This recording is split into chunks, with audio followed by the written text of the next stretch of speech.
Hello friends, आज मैं आपके साथ मैक्रो इकोनॉमिक्स का एक टॉपिक लेके आया हूँ। टॉपिक का नाम है बैलेंस ऑफ पेमेंट्स। तो इस वीडियो में मैं डिस्कस करूँगा बैलेंस ऑफ पेमेंट का मीनिंग क्या होता है और इसकी मीनिंग्स के साथ साथ डेफिनेशन क्या है, ये डिस्कस करूँगा। तो सिंपल वर्ड्स में मैं आपको बताऊँ, बैलेंस ऑफ पेमेंट होता है एक कंट्री का रेस्ट ऑफ द वर्ल्ड के साथ इकोनॉमिक ट्रांजैक्शंस। ठीक है। शुरू करने से पहले आपको एक और बात बता दूं कि इस चैप्टर के सारे लिंक आपको डिस्क्रिप्शन में मिल जाएंगे और आप जाके नंबर वाइज चेक कर सकते हैं। बैलेंस पेमेंट्स, जिसको बीओपी भी कहा जाता है, of a country is a statement of accounts of all it's receipts and payments with other countries of the world. Simple words में बैलेंस ऑफ पेमेंट होता है एक कंट्री का रेस्ट ऑफ द वर्ल्ड के साथ क्या क्या बाहर से आया और क्या क्या बाहर गया, पेमेंट्स एंड रिसीट्स का पूरा हिसाब किताब। समझ की बात कि एक कंट्री ने कितने इंपोर्ट किए, कितने एक्सपोर्ट किए, कितने लोन्स आए, कितने बाहर से एफआईआई आई, यहाँ से कितने पैसे बाहर गए, कितने आए, वो सारे का हिसाब किताब। It records all economic transactions of a country with rest of the world. जितनी भी हमारी इकोनॉमिक ट्रांजेक्शन्स होती हैं एक कंट्री की रेस्ट ऑफ द वर्ल्ड से उसका पूरा हिसाब किताब रखती है। दस it is a statistical record of transactions of a country which indicates its economic relations या economic relationship with other countries of the world। तो ये एक statistical record होता है कि हमारे कंट्री का rest of the world या बाकी कंट्रीज के साथ क्या economic relation रहा है। A country has to deal with uh, a country has to deal with other countries in respect of 3 items। एक country rest of the world के साथ 3 आइटम्स में डील कर सकती है। पहला विजिबल आइटम्स। विजिबल आइटम्स क्या होते हैं? विच include all types of physical goods exported and imported. जितने भी फिजिकल गुड्स हैं, टेंजिबल गुड्स हैं, जिनकी फिजिकल शेप एंड साइज है, उसका एक्सपोर्ट इम्पोर्ट आ जाता है। दूसरा invisible items which include all those services whose export and import are not visible। Services of doctor, teacher, lawyer, banking services, insurance services, transportation services. समझ की बात। और third आ जाता है capital transfers which are concerned with capital receipts and capital payments, जो capital receipts और capital payment से रिलेटेड होता है। तो ये 3 चीज़ें हैं जो पूरे के पूरे बैलेंस ऑफ पेमेंट को मिलके बनाती हैं। अब एक दो डेफिनेशन कर लेते हैं। According to Kindleberger, the balance of payments of a country is a systematic record of all economic transactions concerning goods, services, and capital flow between its residents and the residents of the foreign countries।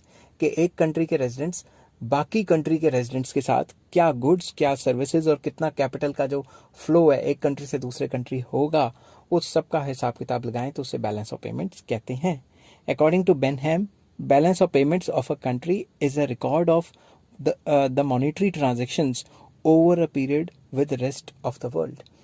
तो Benham कहते हैं कि balance of payment एक systematic record है monetary transactions का। कितनी भी जो मॉनेटरी ट्रांजैक्शंस या इकोनॉमिक ट्रांजैक्शंस हुई है ओवर अ पीरियड, मतलब एक गिवन टाइम पीरियड जो कि वन ईयर होता है, with rest of the world, कि एक कंट्री का रेस्ट ऑफ द वर्ल्ड के साथ कितनी जो मॉनेटरी ट्रांजैक्शंस हुई हैं एक साल के अंदर अंदर, उसे बैलेंस ऑफ पेमेंट कहा जाता है। फीचर्स को करेक्टरिस्टिक्स भी कहा जाता है, तो एक ही मतलब है दोनों का। ठीक है। तो जब भी आपको ये क्वेश्चन आएगा आपने meaning of balance of payment करना है। मीनिंग कहाँ से मिलेगा आपको? मीनिंग की मैंने अलग से वीडियो बनाई है, मीनिंग एंड डेफिनेशन की, उसके लिंक्स आपको डिस्क्रिप्शन में मिल जाएंगे। और डिस्क्रिप्शन में और भी कई लिंक्स हैं इस चैप्टर के, नंबर वाइज चेक करोगे तो आपको तभी अच्छे से समझ आएगा। तो चलिए शुरू करते हैं। Main features of balance of payment are as under. First आ जाता है systematic record. It is a systematic record of receipts and payments of a country with rest of the world. कि एक कंट्री का रेस्ट ऑफ द वर्ल्ड के साथ कितनी receipts पैसे आए और कितनी पेमेंट्स पैसे पे किए, उन सब का जो हिसाब किताब होता है उसे बैलेंस ऑफ पेमेंट कहा जाता है। और ये सिस्टमेटिकली मेंटेन किया जाता है, तभी इसका फर्स्ट पॉइंट है सिस्टमैटिक रिकॉर्ड। दूसरा, फिक्स टाइम पीरियड। जब भी आप बैलेंस ऑफ पेमेंट निकालते हैं ये एक फिक्स टाइम पीरियड के लिए होता है। फॉर एग्जांपल 1 साल के लिए। ठीक है। कोई भी कंट्री 3-4-4-5 साल के लिए नहीं निकालती, हर कंट्री तकरीबन 1 साल के लिए ही बैलेंस ऑफ पेमेंट निकालती है। तो ये एक फिक्स टाइम पीरियड के लिए जितनी भी रिसीट्स हुई और पेमेंट्स हुई उनका हिसाब किताब होता है। It is a statement of account pertaining to a given time period that is 1 year. ये एक ऐसी स्टेटमेंट है जो किसी गिवन टाइम पीरियड से रिलेटेड है। गिवन टाइम पीरियड मतलब 1 ईयर। नेक्स्ट आ जाता है कॉम्प्रीहेंसिव, मतलब इसका स्कोप बहुत ज़्यादा वाइड है। It includes all three items, that is visible, invisible and capital transfers. तो बैलेंस ऑफ पेमेंट में सारी की सारी आइटम्स आ जाती हैं जो विजिबल हैं, जो टेंजिबल हैं, जो आप देख सकते हो, जिनकी फिजिकल शेप साइज है, या फिर इनविजिबल आइटम्स जिनको सर्विसेज कहा जाता है, और कैपिटल ट्रांसफर्स जैसे एफडीआई एक कंट्री से दूसरे कंट्री होगी, लोन्स हो गए, लोन की मूवमेंट, समझ के बाद। फोर्थ पॉइंट आ जाता है डबल एंट्री सिस्टम। जो भी बच्चे अकाउंट्स पढ़ते हैं उनको तो ये पता ही होगा कि डबल एंट्री सिस्टम क्या होता है। Receipts and payments are recorded on the basis of double entry system. एक साइड रिसीट्स होती है, दूसरी साइड पेमेंट्स होती हैं, और डबल एंट्री सिस्टम होता है। जब रिसीट्स आती हैं तो रिसीट्स वाले कॉलम में लिख दिया जाता है, और जब पेमेंट्स आती हैं तो पेमेंट वाले कॉलम में लिख दिया जाता है। ठीक है, नेक्स्ट आ जाता है self balanced from the view point of accounting. अगर अकाउंटिंग व्यू पॉइंट से देखा जाए तो double entry system keeps automatically debit and credit sides of the account in balance. तो अगर हम अकाउंट्स की लैंग्वेज में देखें तो जो डबल एंट्री सिस्टम है वो हिसाब किताब को, रिसीट्स एंड पेमेंट्स को, क्रेडिट को और डेबिट को अपने आप ही बैलेंस रखता है ऑटोमेटिकली। समझ गए बात। ये अकाउंट्स वालों को तो जल्दी समझ आ जाएगा, बाकियों को थोड़ा मुश्किल है, मगर आप ये याद रख लो कि अपने आप को सेल्फ बैलेंस करता है। Adjustment of differences. whenever there is a difference in actual total receipts and payments, need is felt for necessary adjustments। तो जब भी total receipts and total payments में डिफरेंस होता है तो नीड उठ जाती है कि इसको एडजस्टमेंट करना पड़ेगा। मतलब पेमेंट्स का पैसा पेमेंट से निकाल के रिसीट में डाल देंगे, या रिसीट से निकाल के पेमेंट में डाल देंगे, उसको बैलेंस करना बहुत ज़रूरी है, एडजस्टमेंट करनी बहुत ज़रूरी है। For example balance of payment हमारा नेगेटिव चल रहा है तो बाहर से लोन्स भी मंगाए जा सकते हैं बैलेंस करने के लिए। समझ की बात। तो एडजस्टमेंट ऑफ डिफरेंसेस बहुत ज़रूरी होता है। लास्ट इसका फीचर आ जाता है all items. Balance of payment includes receipts and payments of both the government and non government items. तो इसमें सारी आइटम्स आ जाती हैं, चाहे गवर्नमेंट की हैं चाहे प्राइवेट सेक्टर की, सारी आइटम्स का हिसाब किताब ये बैलेंस ऑफ पेमेंट रखता है। आई होप ये वीडियो आपको पसंद आई होगी।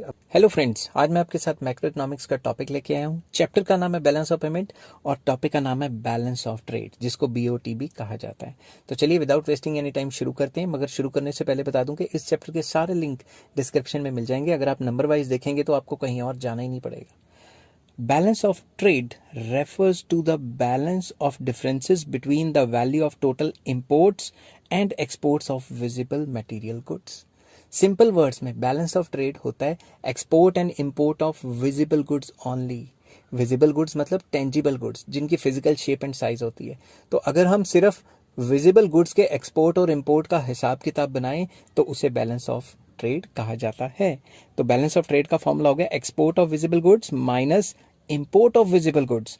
Balance of trade is a part of balance of payment. Balance of trade तो बैलेंस ऑफ पेमेंट का पार्ट है, क्योंकि बैलेंस ऑफ पेमेंट में गुड्स भी आ जाते हैं, सर्विसेज भी आ जाती हैं, कैपिटल ट्रांसफर्स भी आ जाते हैं। तो बैलेंस ऑफ पेमेंट का स्कोप थोड़ा ज्यादा हुआ। अब according to Benham, balance of trade of a country is the relation over a period between the value of her exports and the value of her imports। तो वो कहते थे balance of trade किसी भी एक कंट्री का relationship है कि एक गिवन टाइम पीरियड में कितने वैल्यू का एक्सपोर्ट किया, कितने वैल्यू का इंपोर्ट किया, किन चीज़ों का टेंजिबल गुड्स का, किन चीज़ों का विजिबल गुड्स का। समझ गए बात। आई होप ये वीडियो आपको पसंद आई होगी। अगर पसंद आई है तो please like share and subscribe. इस चैप्टर के सारे लिंक आपको डिस्क्रिप्शन में मिल जाएंगे। और नेक्स्ट टॉपिक मैंने कराना है types of balance of trade. Hello friends, आज मैं आपके साथ मैक्रो इकोनॉमिक्स का एक टॉपिक लेके आया हूँ। चैप्टर का नाम है बैलेंस ऑफ पेमेंट और टॉपिक का नाम है types of balance of trade. इसमें जो आज हम वीडियो में कवर करने वाले हैं उसका नाम है फेवरेबल और सरप्लस बैलेंस ऑफ ट्रेड। जैसा कि नाम है सरप्लस फेवरेबल, मतलब एक्सपोर्ट्स ज़्यादा होते हैं और इंपोर्ट्स कम होते हैं। ठीक है, किनके? विजिबल गुड्स के। तो चलिए शुरू करते हैं। शुरू करने से पहले बता दूं कि इस चैप्टर के सारे लिंक आपको डिस्क्रिप्शन में मिल जाएंगे। अगर नंबर वाइज देखेंगे तो बहुत मजा आएगा। A country may have a favourable और surplus balance of trade when the total value of goods exported by it is more than the total value of goods imported by it. Simple words में किसी भी country के favourable या surplus balance of trade तब होंगे जब जितने भी उसने गुड्स एक्सपोर्ट किए हैं उनकी वैल्यू ज़्यादा है और जितने गुड्स इंपोर्ट किए हैं उसकी वैल्यू कम है। फॉर एग्जांपल 1000 करोड़ के एक्सपोर्ट्स किए और इंपोर्ट किए 200 करोड़ के, तो जो नेट बचा 200 वो क्या है? सरप्लस बैलेंस ऑफ 200 करोड़ जो बचा वो है सरप्लस बैलेंस ऑफ ट्रेड या फेवरेबल बैलेंस ऑफ ट्रेड। इसका मैंने फॉर्मूला भी लिखा हुआ है। Value of visible exports is greater then value of visible imports.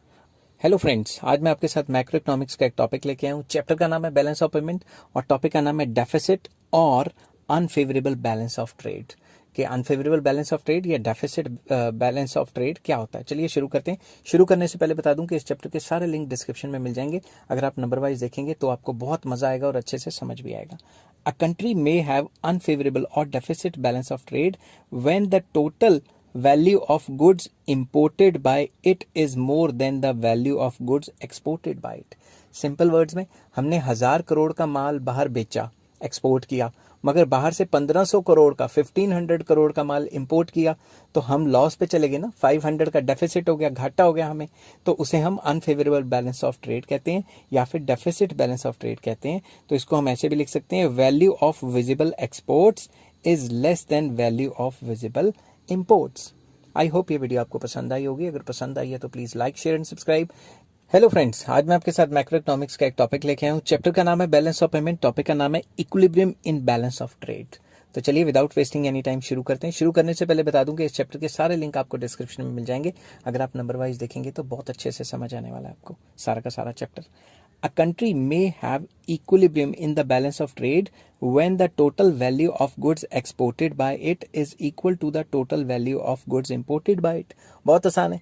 जितने का विजिबल गुड्स एक्सपोर्ट किए, 1000 करोड़ के एग्जांपल, उतने के ही आपने विजिबल गुड्स इंपोर्ट किए। तो जितने 1000 के आपने विजिबल गुड्स एक्सपोर्ट किए, उतने 1000 के विजिबल गुड इंपोर्ट किए, और एक्सपोर्ट और इंपोर्ट की वैल्यू हुबहू बराबर होगी, तो उसे हम कहेंगे equilibrium in balance of trade. इसको मैंने एक इक्वेशन से भी समझाया है, value of visible goods, value of visible exports is equal to value of visible imports. Hello friends, आज मैं आपके साथ मैक्रो इकोनॉमिक्स का एक टॉपिक लेके आया हूँ। चैप्टर का नाम है बैलेंस ऑफ पेमेंट और टॉपिक का नाम है balance of payment versus balance of trade. इनमें डिफरेंसेस क्या हैं, ये चीज़ क्लियर करूंगा आज आपकी। तो सबसे पहले, balance of payment is a broad term as it includes balance of payment. जो बैलेंस ऑफ ट्रेड है, वो बैलेंस ऑफ पेमेंट है, वो एक ब्रॉड कंसेप्ट है। बैलेंस ऑफ पेमेंट उसका एक पार्ट है। तो balance of trade is a part of balance of payment. समझ गए ना बात। दूसरी तरफ, balance of trade is a narrow concept, ये एक छोटा कंसेप्ट है, और ये एक बैलेंस ऑफ पेमेंट का पार्ट है। तो पहला डिफरेंस क्या है, वो ब्रॉड कंसेप्ट है, वो नैरो कंसेप्ट है। दूसरा, balance of payment includes all kinds of items, that is goods, services and capital, but balance of payment में सिर्फ export and import of goods ही आता है और कुछ नहीं आता। Third point, balance of payment of a country is always balance. जो balance of payment होती है वो हमेशा बैलेंस कर दी जाती है, क्योंकि डबल एंट्री सिस्टम होता है और वो हमेशा बैलेंस रहती है ना। दूसरी तरफ अगर देखा जाए, balance of trade off a country can be favourable, can be unfavourable. तो वो फेवरेबल भी हो सकती है, वो अनफेवरेबल भी हो सकती है बैलेंस ऑफ ट्रेड, ठीक है। Deficit of balance of payment can not be met by balance of trade. अगर बैलेंस ऑफ पेमेंट में ओवरऑल डेफिसिट हो रहा है तो उसको बैलेंस ऑफ ट्रेड से सही नहीं किया जा सकता। दूसरी तरफ, deficit of balance of trade can be met by balance of payments. अगर बैलेंस ऑफ ट्रेड में कोई डेफिसिट आ जाए, घाटा आ जाए, तो वो ओवरऑल बैलेंस ऑफ पेमेंट से एडजस्ट करके उसको झेला जा सकता है और उसे बैलेंस किया जा सकता है, ठीक है। आई होप ये वीडियो आपको पसंद आई होगी और समझ भी आई होगी। ऐसी वीडियोस के लिए आप लिंक चेक कर सकते हैं, डिस्क्रिप्शन में मैंने सारे लिंक्स दिए हुए हैं, और वहाँ जाके इस चैप्टर के नंबर वाइज पढ़ के, नंबर वाइज लिंक दिए, नंबर वाइज पढ़ के एक एक टॉपिक पे आप जाके अपने नोट्स बना सकते हैं। अगर ये वीडियो पसंद आती है तो please like, share and subscribe. Take care, bye bye. Hello friends, आज मैं आपके साथ मैक्रो इकोनॉमिक्स का एक टॉपिक लेके आया हूँ। चैप्टर का नाम है बैलेंस ऑफ पेमेंट और टॉपिक का नाम है balance of payment on current account. कि बैलेंस ऑफ पेमेंट के 3 टाइप के अकाउंट आते हैं, current account, capital account, overall balance of payment account. आज इस वीडियो में मैं डिस्कस करूंगा करंट अकाउंट और इसके कंपोनेंट्स। तो चलिए शुरू करते हैं without wasting any time. But शुरू करने से पहले बता दूं कि इस चैप्टर के सारे लिंक आपको डिस्क्रिप्शन में मिल जाएंगे, आप जाके चेक कर सकते हैं। नंबर वाइज पढ़ेंगे तो सारा चैप्टर समझ आएगा। चलिए शुरू करते हैं। Balance of payment on current account includes the value of export and import या import and export of both visible and invisible items. तो basically balance of payment on current account में एक्सपोर्ट एंड इंपोर्ट किसके होते हैं, visible items के भी होते हैं और इनविजिबल आइटम्स के भी होते हैं। These items have a direct effect on the income, output and employment of the countries economy. ये जो आइटम्स होती हैं ये हमारे कंट्री की इकोनॉमी के ऊपर डायरेक्टली असर डालती हैं। ये इनकम, एम्प्लॉयमेंट एंड आउटपुट के लेवल को चेंज करती हैं। समझ गई बात। कई बुक्स में ऐसा भी लिखा हुआ है कि जो balance of payment on current account है उसमें वो सारी आइटम्स आ जाती हैं जिनका एक्सपोर्ट और इंपोर्ट होता है, जिसकी वजह से एसेट और लायबिलिटी स्टेटस पे कोई फर्क नहीं पड़ता।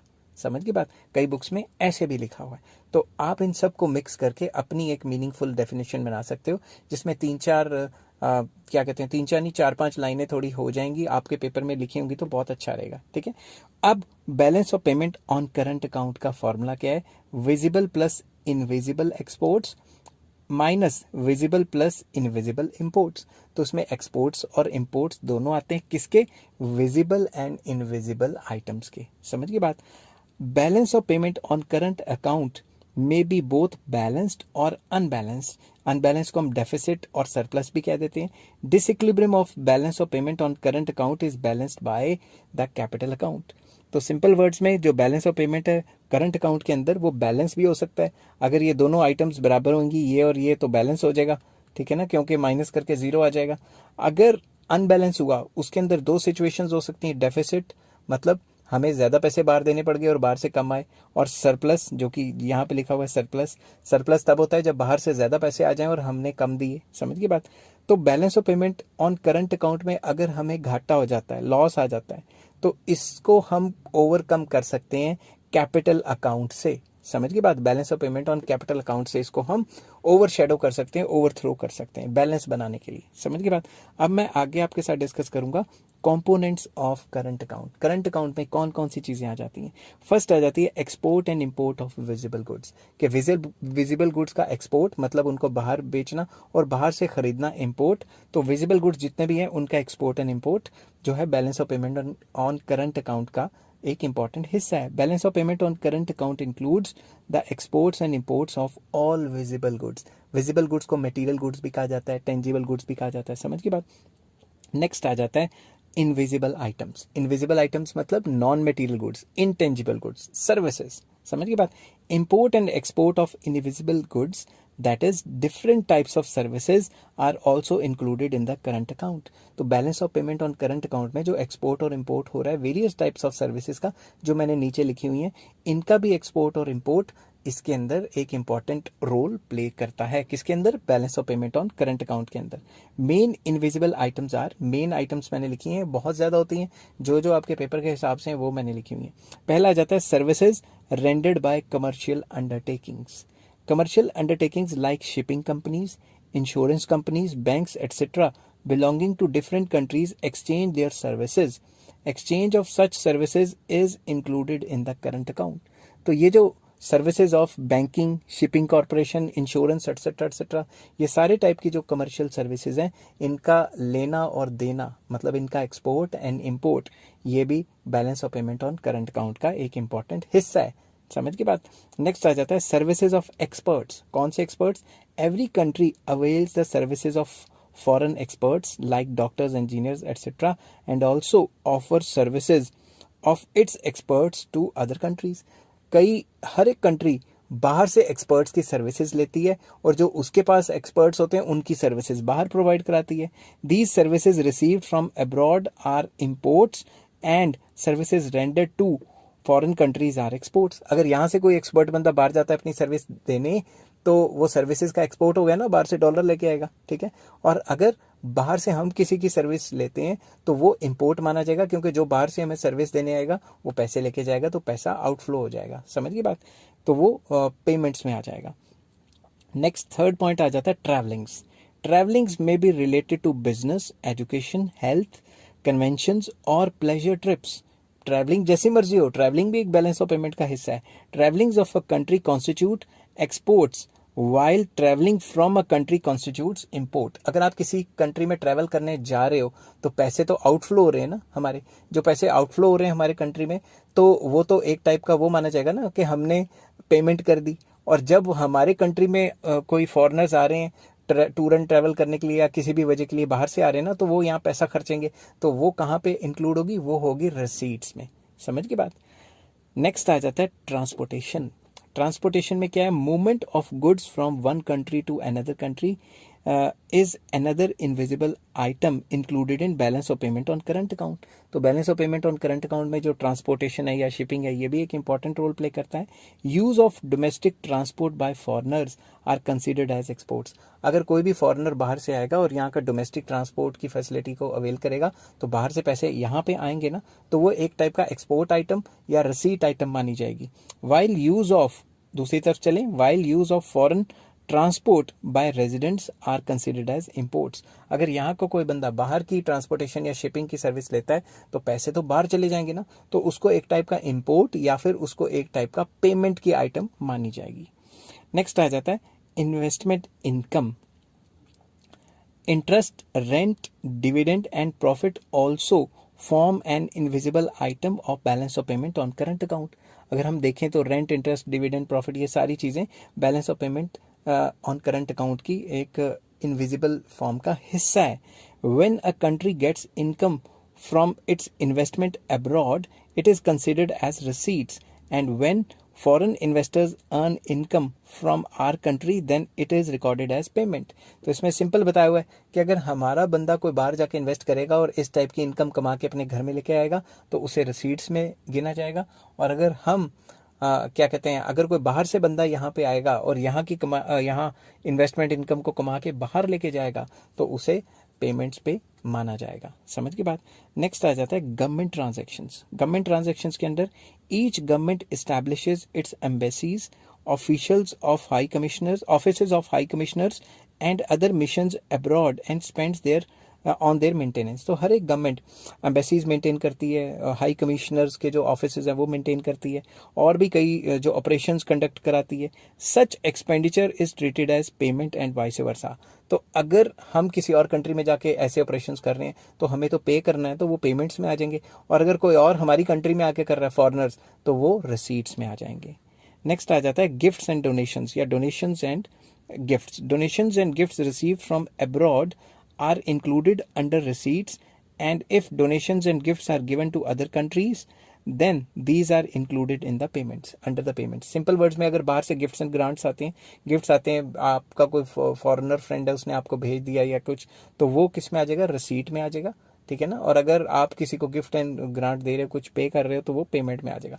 इसमें वो वाले गिफ्ट एंड ग्रांट नहीं करने जो ऑफिशियल सरकारों को मिलते हैं, समझ गए, ये तो आम बंदे की बात हो रही है। नेक्स्ट आ जाता है मिसलेनियस।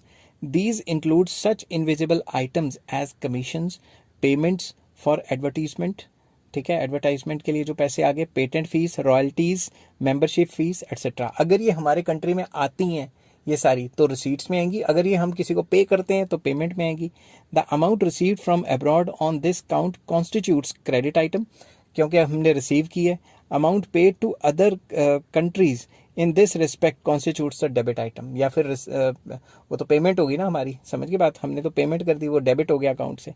आई होप ये वीडियो आपको पसंद आई होगी। अगर पसंद आई है तो please like, share and subscribe. इस तरीके के वीडियोस आपके लिए लाता रहूँगा, और इस चैप्टर की सारे वीडियोस नंबर वाइज आपको लिंक्स में मतलब डिस्क्रिप्शन में नंबर वाइज लिंक लगे हुए हैं, आप जाके चेक कर सकते हैं। Take care. हेलो फ्रेंड्स, आज मैं आपके साथ मैक्रो इकोनॉमिक्स का एक टॉपिक लेके आया हूँ। चैप्टर का नाम है बैलेंस ऑफ पेमेंट, और टॉपिक का नाम है balance of payment on capital account. कि कैपिटल अकाउंट में बैलेंस ऑफ पेमेंट क्या होती है और इसके कंपोनेंट्स क्या होते हैं, वो डिस्कस करेंगे।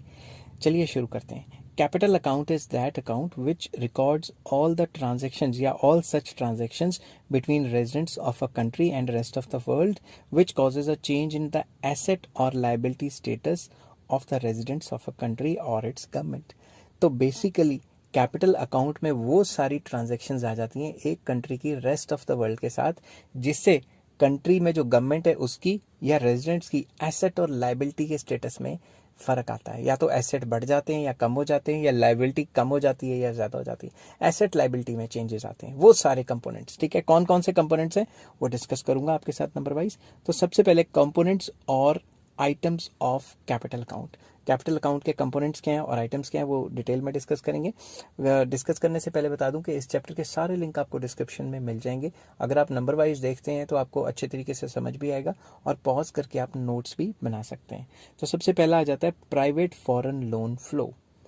Foreign loans received by private sector are counted as credit item and repayment of these loans are counted as debit item। अगर बाहर से हमें फॉरेन लोन आता है, तो जब भी बाहर से पैसा आएगा, तो तो लोन के थ्रू ही आएगा, प्राइवेट लोन फ्लो, ठीक है, ये तो प्राइवेट हो गया। तो अगर बाहर से हमें पैसा आ रहा है, प्राइवेट सेक्टर को पैसा आ रहा है, तो वो एज अ लोन आ रहा है, तो उसे हम क्रेडिट आइटम में लेंगे क्योंकि हमारे कंट्री में पैसा आ रहा है।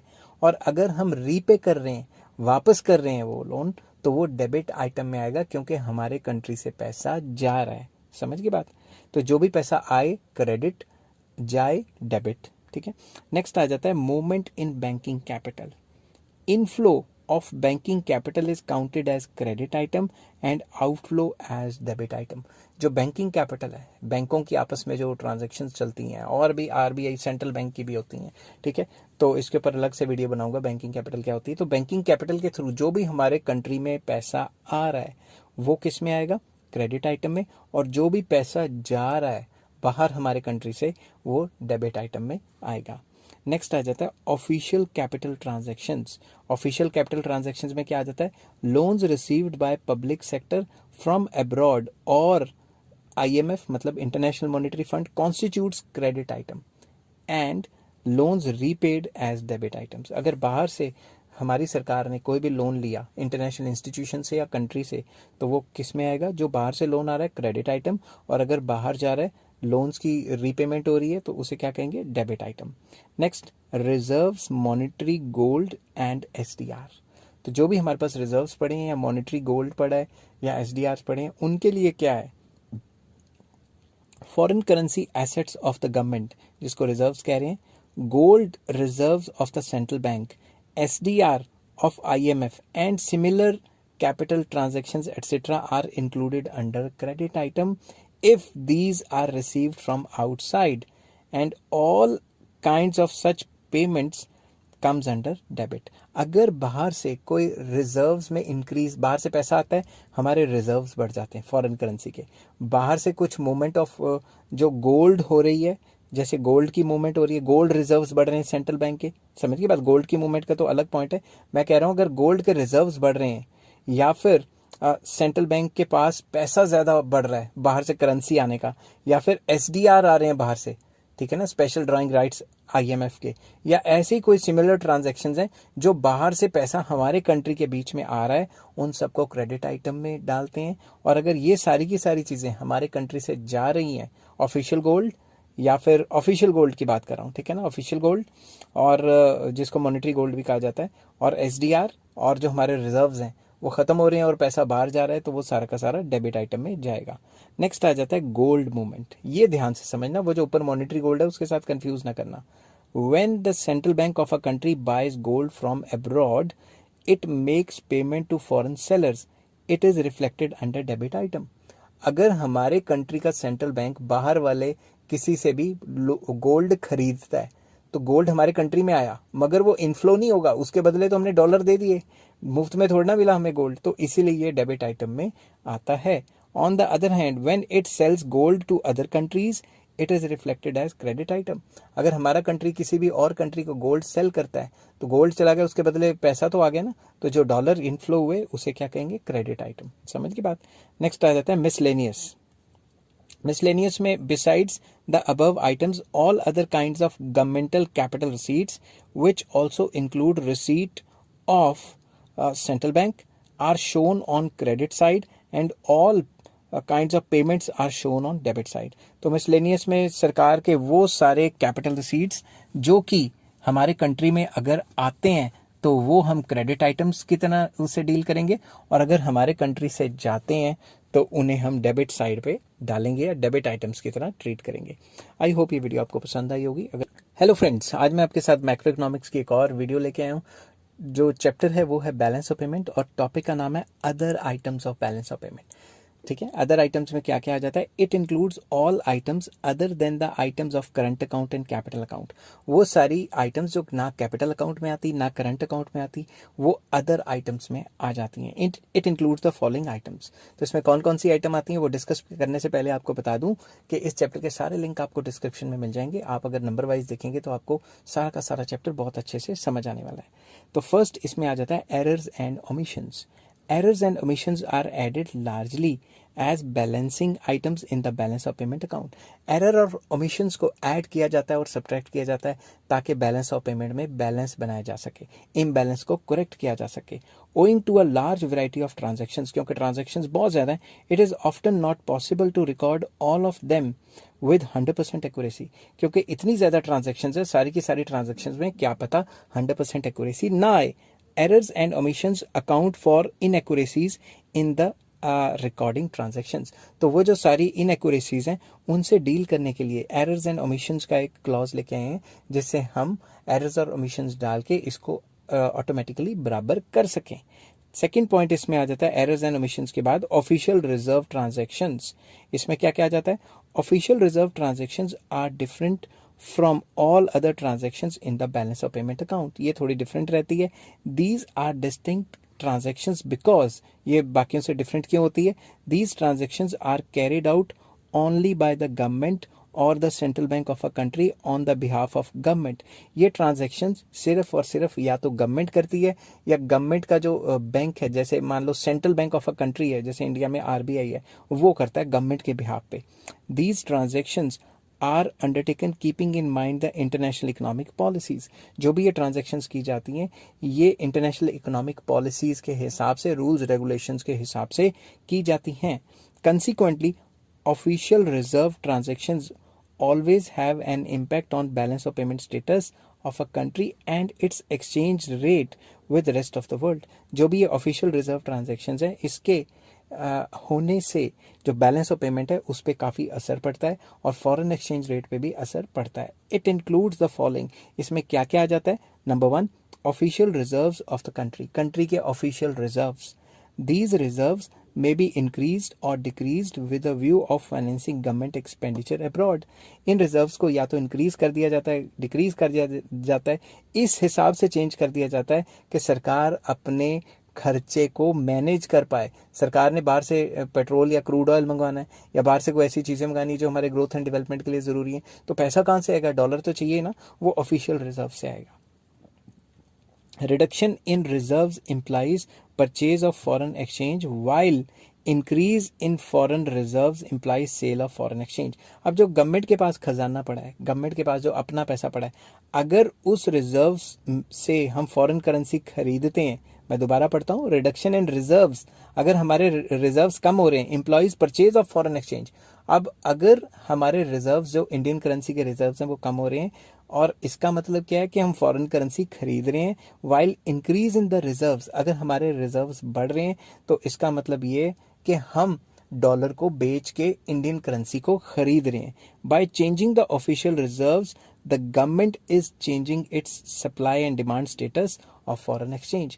तो सरकार क्या करती है? सरकार इंटरनेशनल मार्केट में अपने पैसे फेंक के डॉलर भी खरीदती रहती है और डॉलर को बेच के अपने पैसे भी खरीदती रहती है in order to stabilize the foreign exchange rate. क्योंकि फ्लेक्सिबल एक्सचेंज रेट है तो वो ऑफिशियल रिजर्व के थ्रू ही कंट्रोल करना पड़ता है। This may be done with a view of affecting the exchange rate in the international money market. तो इंटरनेशनल मनी मार्केट में अपने करेंसी के रेट को कंट्रोल करने के लिए central bank demand and supply conditions में चेंजेस ला के रिजर्व्स में से ही पैसा निकाल के डॉलर खरीदता रहता है और बेचता रहता है ताकि फॉरेन एक्सचेंज रेट स्टेबिलिटी को मेंटेन रखा जाए। बी पॉइंट आ जाता है official assets of rest of the world in our country. हमारे कंट्री में रेस्ट ऑफ द वर्ल्ड के ऑफिशियल एसेट्स क्या हैं? Increase in these assets generally implies increase in रूपी रिजर्व्स। अगर हमारे कंट्री में एसेट फॉरेनर्स के या ऑफिशियल एसेट्स बढ़ जाते हैं रेस्ट ऑफ द वर्ल्ड के, तो वो लोग क्या करेंगे? बाहर से पैसा लेके आएंगे ना, तो हमारे पास रिजर्व्स बढ़ जाएंगे। Non residents have to spend foreign exchange to increase their rupee reserves. तो उनको क्या करना पड़ेगा? डॉलर खर्च करने पड़ेंगे ताकि उनको रुपए मिलें। Causing flow of foreign exchange into the country, उसकी वजह से हमारे कंट्री में क्या आएंगे? डॉलर आएंगे। Accordingly increase in such reserves is reflected as a positive item in balance of payment account. तो जितना बार से ज्यादा पैसा आएगा हमारे बैलेंस ऑफ पेमेंट अकाउंट में उतना ही फेवरेबल असर होगा। On the other hand decrease in such reserves causes flow of foreign exchange out of the country as and is therefore recorded as a negative item of balance of payment. अगर वो अपनी प्रॉपर्टियां यहाँ से बेच के चले जाते हैं तो फिर उनको तो डॉलर देने पड़ेंगे ना, तो डॉलर देंगे तो डॉलर का आउटफ्लो हो जाएगा जो हमारे बैलेंस ऑफ पेमेंट के लिए नेगेटिव असर डालता है। हेलो फ्रेंड्स, आज मैं आपके साथ मैक्रो इकोनॉमिक्स का एक टॉपिक लेके आया हूँ। चैप्टर का नाम है बैलेंस ऑफ पेमेंट और टॉपिक का नाम है autonomous items of balance of payment. Balance of payment की ऑटोनॉमस आइटम्स कौन सी होती हैं वो डिस्कस करेंगे। शुरू करने से पहले आपको बता दूं कि इस चैप्टर के सारे लिंक आपको डिस्क्रिप्शन में मिल जाएंगे, नंबर वाइज देखेंगे तो बहुत मजा आएगा। शुरू करते हैं। Autonomous items are those items of balance of payment account, number 1 मैंने नंबर वाइज सब पॉइंट्स दिए हुए हैं, which are related to such transactions as are determined by the motive of profit maximization. तो ऑटोनॉमस आइटम्स में वो सारी transactions आ जाती हैं जिनका मेन मकसद प्रॉफिट मैक्सिमाइजेशन होता है। हम अपने प्रॉफिट के चक्कर में बाहर से इंपोर्ट एक्सपोर्ट जो भी करते हैं उनको बैलेंस ऑफ पेमेंट जो अकाउंट्स हैं उनकी ऑटोनॉमस आइटम्स कहा जाता है। क्यों? क्योंकि हम प्रॉफिट के चक्कर में कर रहे हैं। Be such which are not conditioned by balance of payment status of a country that is unfavorable or favorable।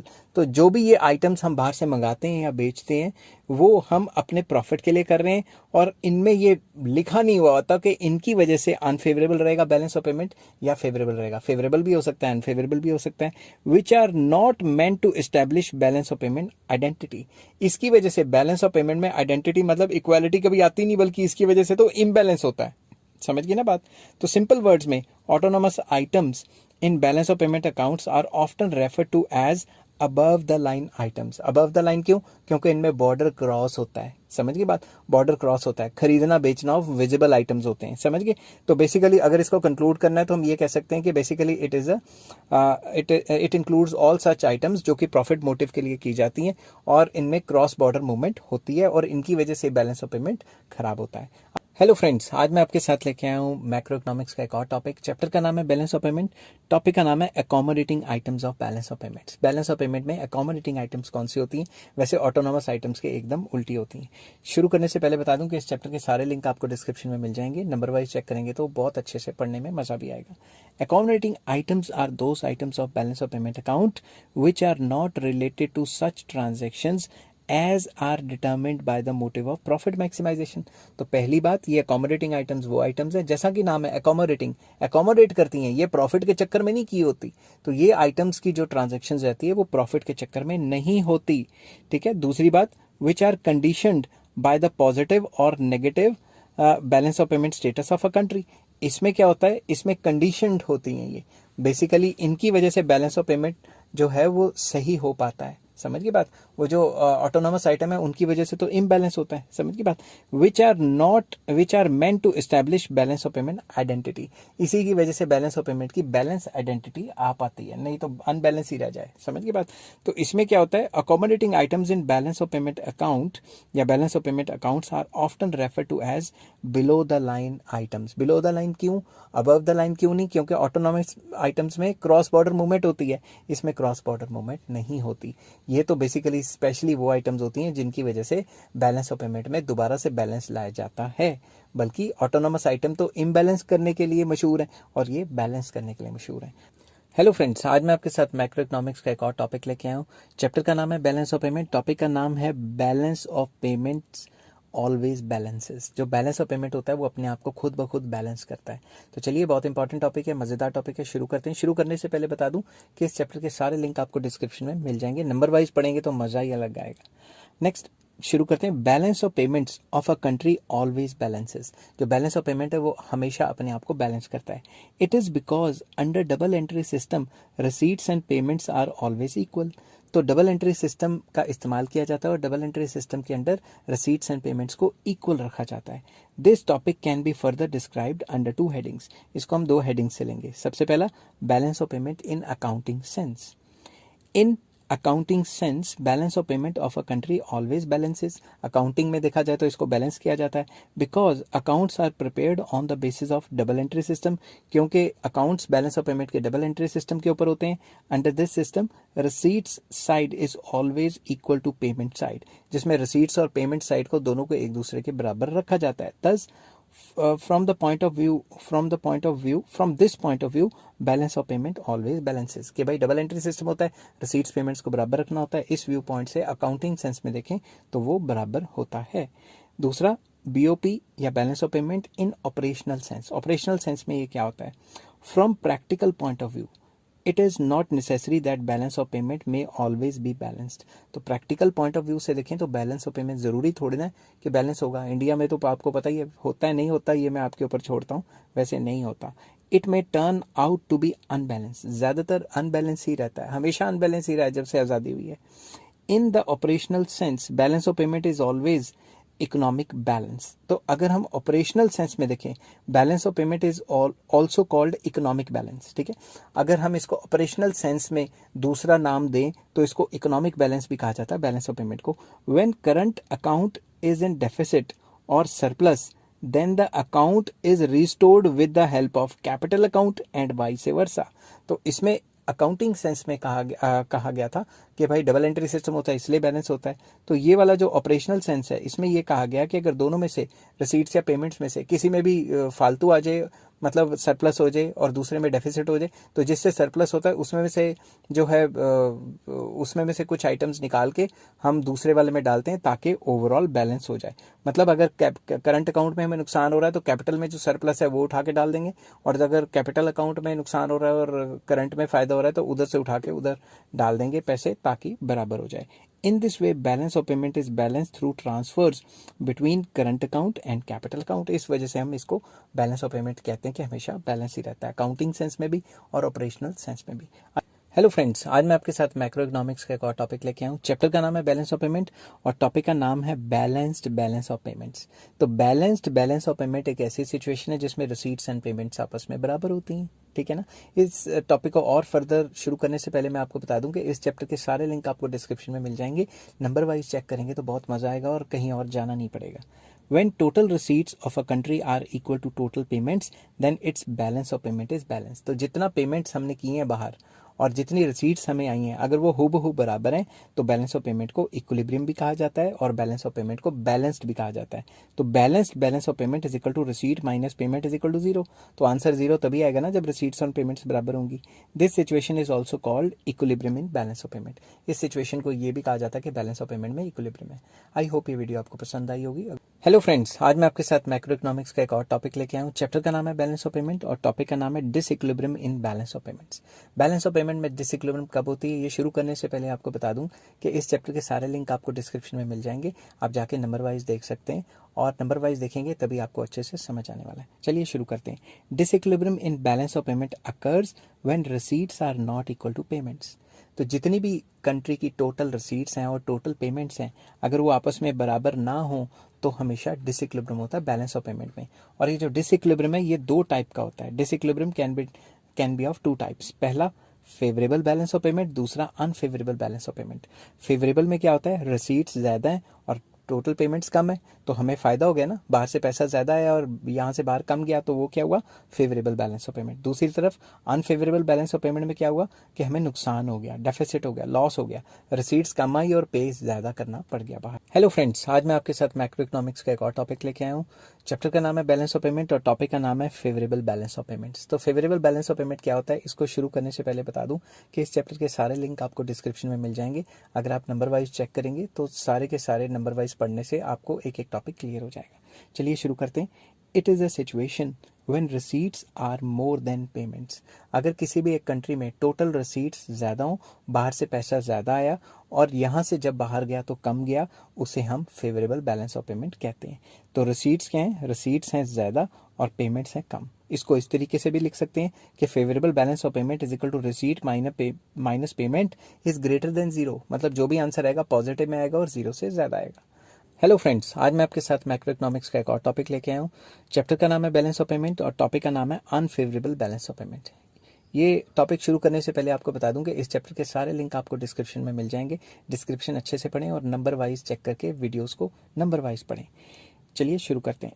It is a situation when receipts are less than payments. ये एक ऐसी सिचुएशन है जिसमें किसी भी कंट्री की जो receipts होती हैं वो कम होती हैं और जो उस कंट्री ने बाहर पैसा दिया है वो ज़्यादा होता है।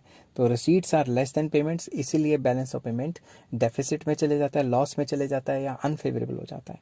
Unfavourable balance of payment is equal to receipts minus payment is less than zero.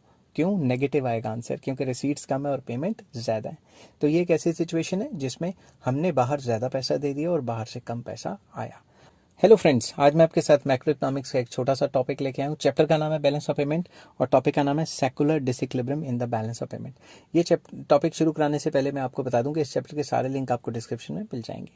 When an economy undergoes intensive changes it causes secular और long term disequilibrium in the balance of payment. जब भी कोई economy intensive changes से गुजर रही होती है, for example उसकी इकोनॉमी एग्रीकल्चर से इंडस्ट्रियल इकोनॉमी बन रही है या इंडस्ट्रियल से फर्दर सर्विस सेक्टर पे जा रही है, तो जब भी ये ट्रांसफॉर्मेशन हो रही होती है, इंटेंसिव चेंजेस हो रहे होते हैं, तो जो भी बैलेंस ऑफ पेमेंट में डिसइक्विलिब्रियम आता है उसे secular disequilibrium in the balance of payment कहा जाता है। ये ज़्यादातर उन कंट्रीज़ को फेस करना पड़ता है जिन कंट्रीज़ में इकोनॉमी के अंदर इंटेंसिव चेंजेस हो रहे होते हैं।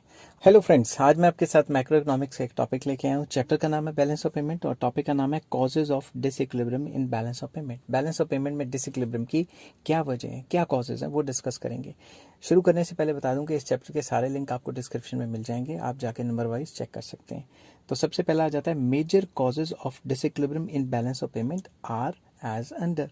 Number 1, natural causes. Natural causes में कौन कौन से आ जाते हैं? पहला, these includes calamities like famines, droughts, earthquakes, floods etcetera. तो जब भी किसी कंट्री में ये सारी चीज़ें आती हैं, these are quite common factors causing disequilibrium in the balance of payment of under developed countries या लीस्ट डेवलप्ड कंट्रीज।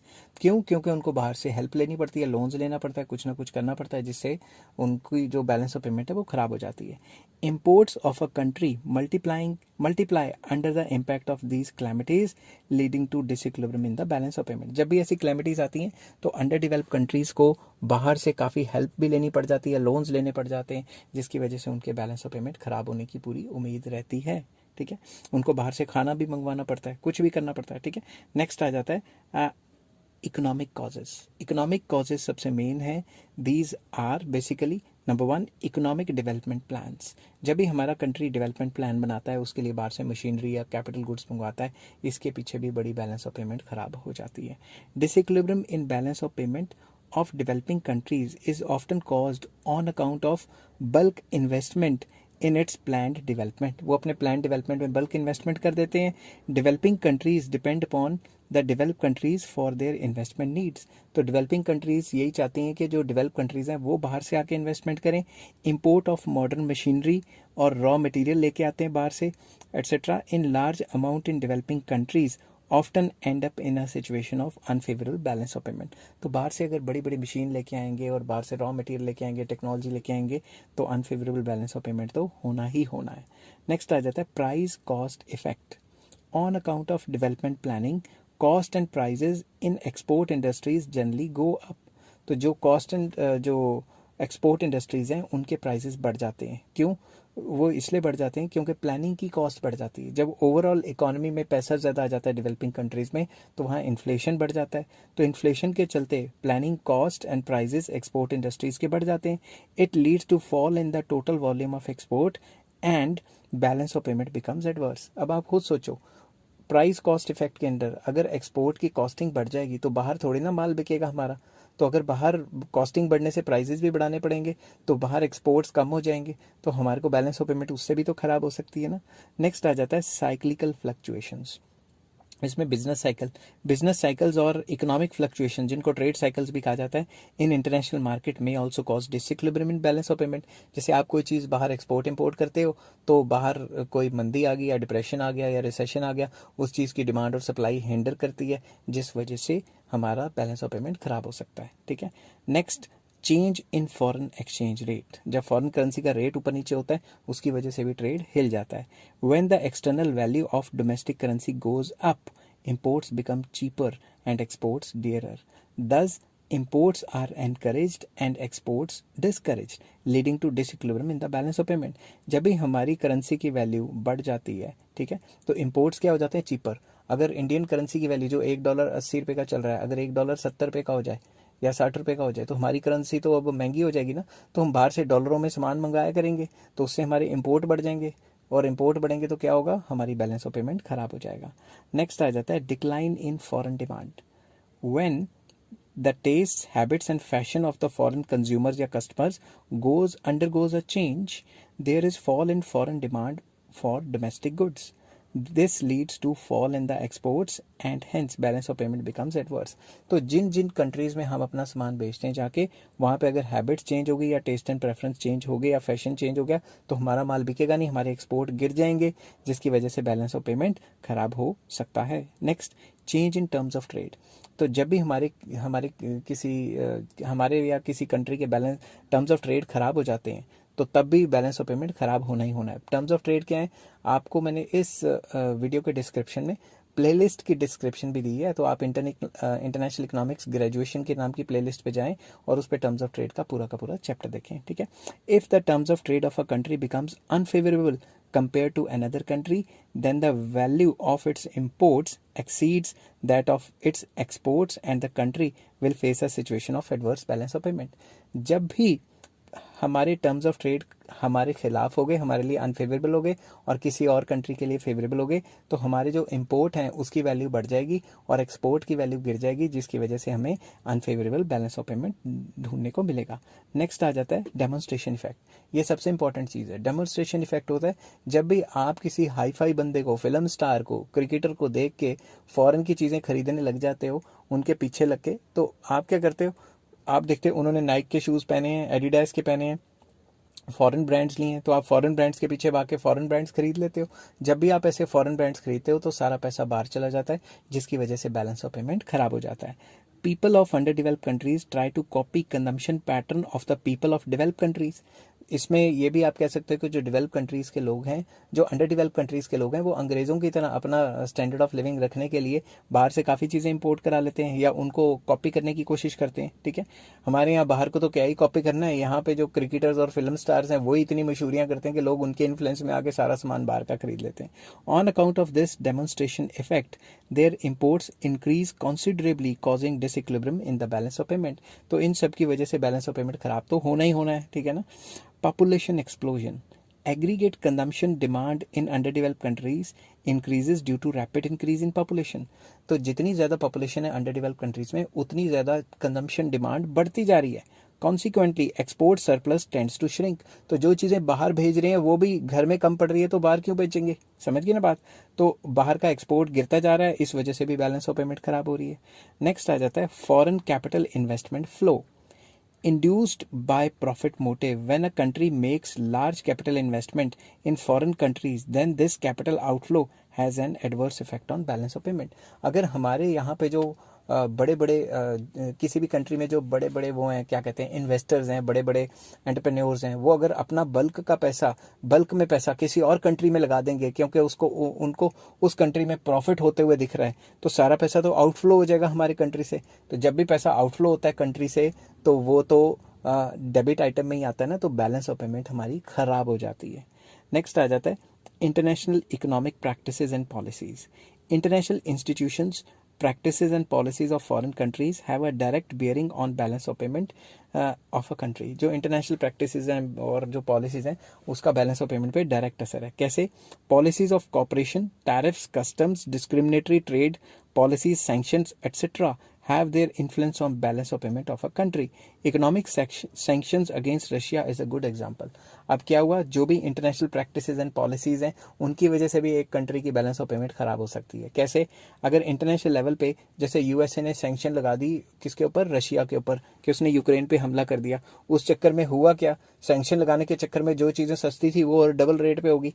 जब डबल रेट पे होंगी तो हमें क्रूड ऑयल अब और डबल ट्रिपल रेट पे खरीदना पड़ रहा है, तो उससे क्या हो रहा है, हमारा बैलेंस ऑफ पेमेंट खराब हो रहा है। नेक्स्ट आ जाता है political causes. Expansion of embassies and their maintenance. तो जब भी हम एम्बेसीज डिफरेंट कंट्रीज में खोल रहे हैं और उनको मेंटेन कर रहे हैं, तो उसके ऊपर खर्चा तो होगा ही। Expansion of embassies abroad and large expenditure on their maintenance lead to adverse balance of payment. इसकी वजह से भी बैलेंस ऑफ पेमेंट खराब होता है। Next, political instability. Political instability leads to instability in economic policies which have an adverse effect on balance of payment of a country.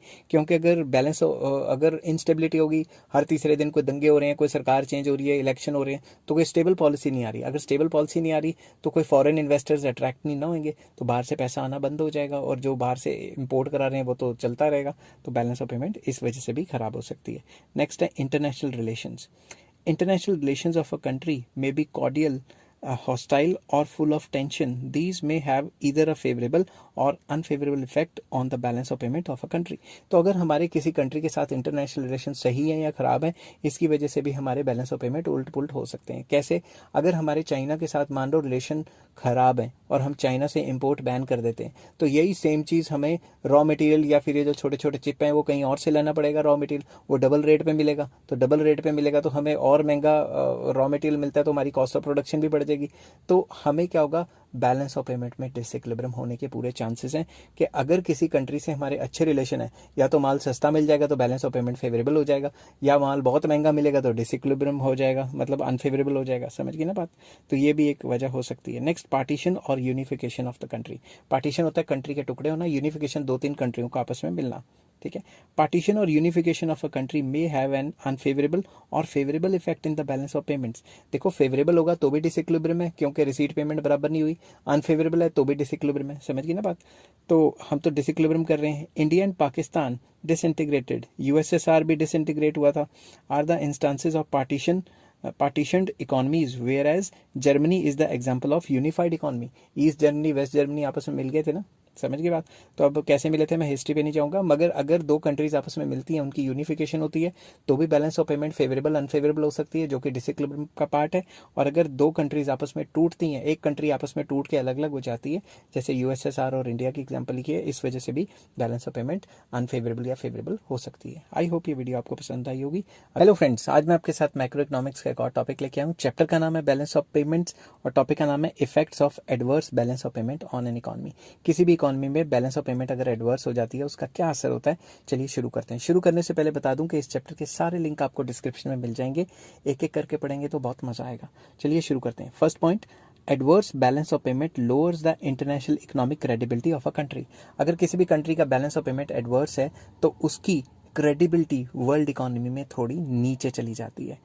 Economic dependence of the country on foreign countries increases. तो balance of payment को सही करने के लिए क्या करना पड़ता है? कर्जे लेने पड़ते हैं, डिपेंडेंस बढ़ जाती है, foreign dependence. Country's economy is subjected to exploitation. इससे क्या होता है, जब हम किसी भी कंट्री के पास कर्जा लेने जाते हैं तो वो अपनी मनपसंद की पॉलिसीज और अपनी कंपनियों को हमारे कंट्री के लिए सैंक्शन करवा देता है, तो उससे हमारी एक्सप्लॉयटेशन बढ़ जाती है। जैसे चाइना ने कर्जे दिए श्रीलंका को और वो पोर्ट्स वगैरह अपने नाम करा लिए या लीज पे ले लिए। समझ गए ना बात? Foreign exchange reserves of the country are depleted. तो जब बैलेंस ऑफ पेमेंट खराब होगा तो डॉलर सारे बाहर जाने शुरू हो जाएंगे ज़्यादा, और बाहर से आने कम हो जाएंगे, तो हमारे जो फॉरेन करेंसी के रिजर्व्स हैं वो भी उड़ जाएंगे, खत्म हो जाएंगे। Reserves of gold and other precious metals go down as these start flowing out of country. तो जितना भी सेंट्रल बैंक के पास या गवर्नमेंट के पास गोल्ड वगैरह पड़ा है वो भी बिकना शुरू हो जाएगा, क्योंकि बैलेंस ऑफ पेमेंट खराब करनी है तो उसको सही करने के लिए सारा का सारा गोल्ड वगैरह बेचना पड़ा करेगा। ठीक है। नेक्स्ट आ जाता है foreign dependence sometimes assume the form of political dependence. Foreign dependence तो थी, मगर पॉलिटिकली डिपेंडेंस भी हो जाएगी कि हमें उस कंट्री की ही बात माननी पड़ेगी, क्या पता गुलामी हो जाए। ठीक है, unofficially. Pace of economic development of the country tends to slow down. तो ऐसी सिचुएशन में जब भी बैलेंस ऑफ पेमेंट खराब होते हैं तो देश की तरक्की की जो स्पीड है वो कम हो जाती है। And last, foreign interference in the country's economic, social and political sphere tends to increase. तो जो कंट्री हमें कर्जा देगा फॉरेन करेंसी के टर्म्स में, तो वो अपनी मनमानियां भी तो करवाएगा ना, तो इंटरफेरेंस बढ़ जाएगी। जिससे हमने कर्जा लिया है वो हमारी social, economic and political spheres में बहुत तरीके से इंटरफेयर करेगा। हेलो फ्रेंड्स, आज मैं आपके साथ मैक्रो इकोनॉमिक्स का एक टॉपिक लेके आया हूँ। चैप्टर का नाम है बैलेंस ऑफ पेमेंट और टॉपिक का नाम है measures to control adverse balance of payment. कि अगर बैलेंस ऑफ पेमेंट खराब हो जाती हैं तो उनको किस तरीके से कंट्रोल करना है, बैलेंस ऑफ पेमेंट को किस तरीके से सही करना है। पूरे के पूरे टॉपिक में एक ही पॉइंट दिया हुआ है कि भाई एक्सपोर्ट को किसी तरीके से बढ़ाओ और इंपोर्ट को किसी तरीके से कम करो। आज आके सारे पॉइंट यहीं पे आ जाते हैं। ठीक है ना? तो इस टॉपिक को शुरू करवाने से पहले मैं आपको बता दूं कि बैलेंस ऑफ पेमेंट का जो पूरा चैप्टर है उसके लिंक्स आपको डिस्क्रिप्शन में मिल जाएंगे। सारे के सारे लिंक नंबर वाइज देखोगे तो आपको किसी और बुक को या किसी और जगह पे नहीं जाना पड़ेगा। चलिए शुरू करते हैं।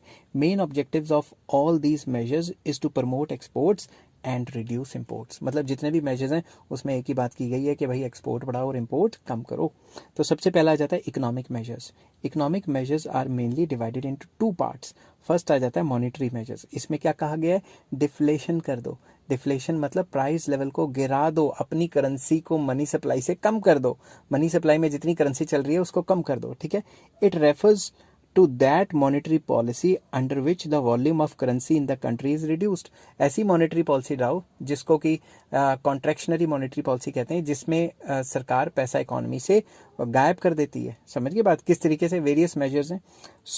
तो कौन कौन से मेजर्स हैं, मॉनेटरी मेजर्स हैं, वो मॉनेटरी पॉलिसी के अंदर उनके चैप्टर में मैंने कराए हुए हैं। आप जाके मैक्रो इकोनॉमिक्स में मॉनेटरी पॉलिसी का पूरा चैप्टर देख सकते हो। तो इससे क्या होगा, so that the prices and monetary income of the people are brought down. तो इससे क्या होगा, मार्केट में पैसा ही नहीं होगा तो लोगों की इनकम्स भी गिर जाएंगी और प्राइजेस भी डाउन आ जाएंगे। Central bank of the country contracts the volume of credit in the economy by raising the bank rate and by resorting to open market operations and other quantitative and qualitative methods of credit control। तो RBI या central bank क्या करेगी, qualitative and quantitative credit controls जो होते हैं, bank rate को बढ़ा देगी, सीआरआर को बढ़ा देगी, एसएलआर को बढ़ा देगी, और भी कई पंगे करेगी जिससे इकोनॉमी में लोन्स की कमी हो जाए। क्योंकि पैसा आना बंद हो जाएगा तो इकोनॉमी में पैसा ही नहीं होएगा, तो फिर जब पैसे नहीं होगा तो एक्सपोर्ट कहाँ से करोगे, मतलब इंपोर्ट कहाँ से करोगे माल बाहर से, ठीक है ना। All these measures bring down the prices and monetary income of the people.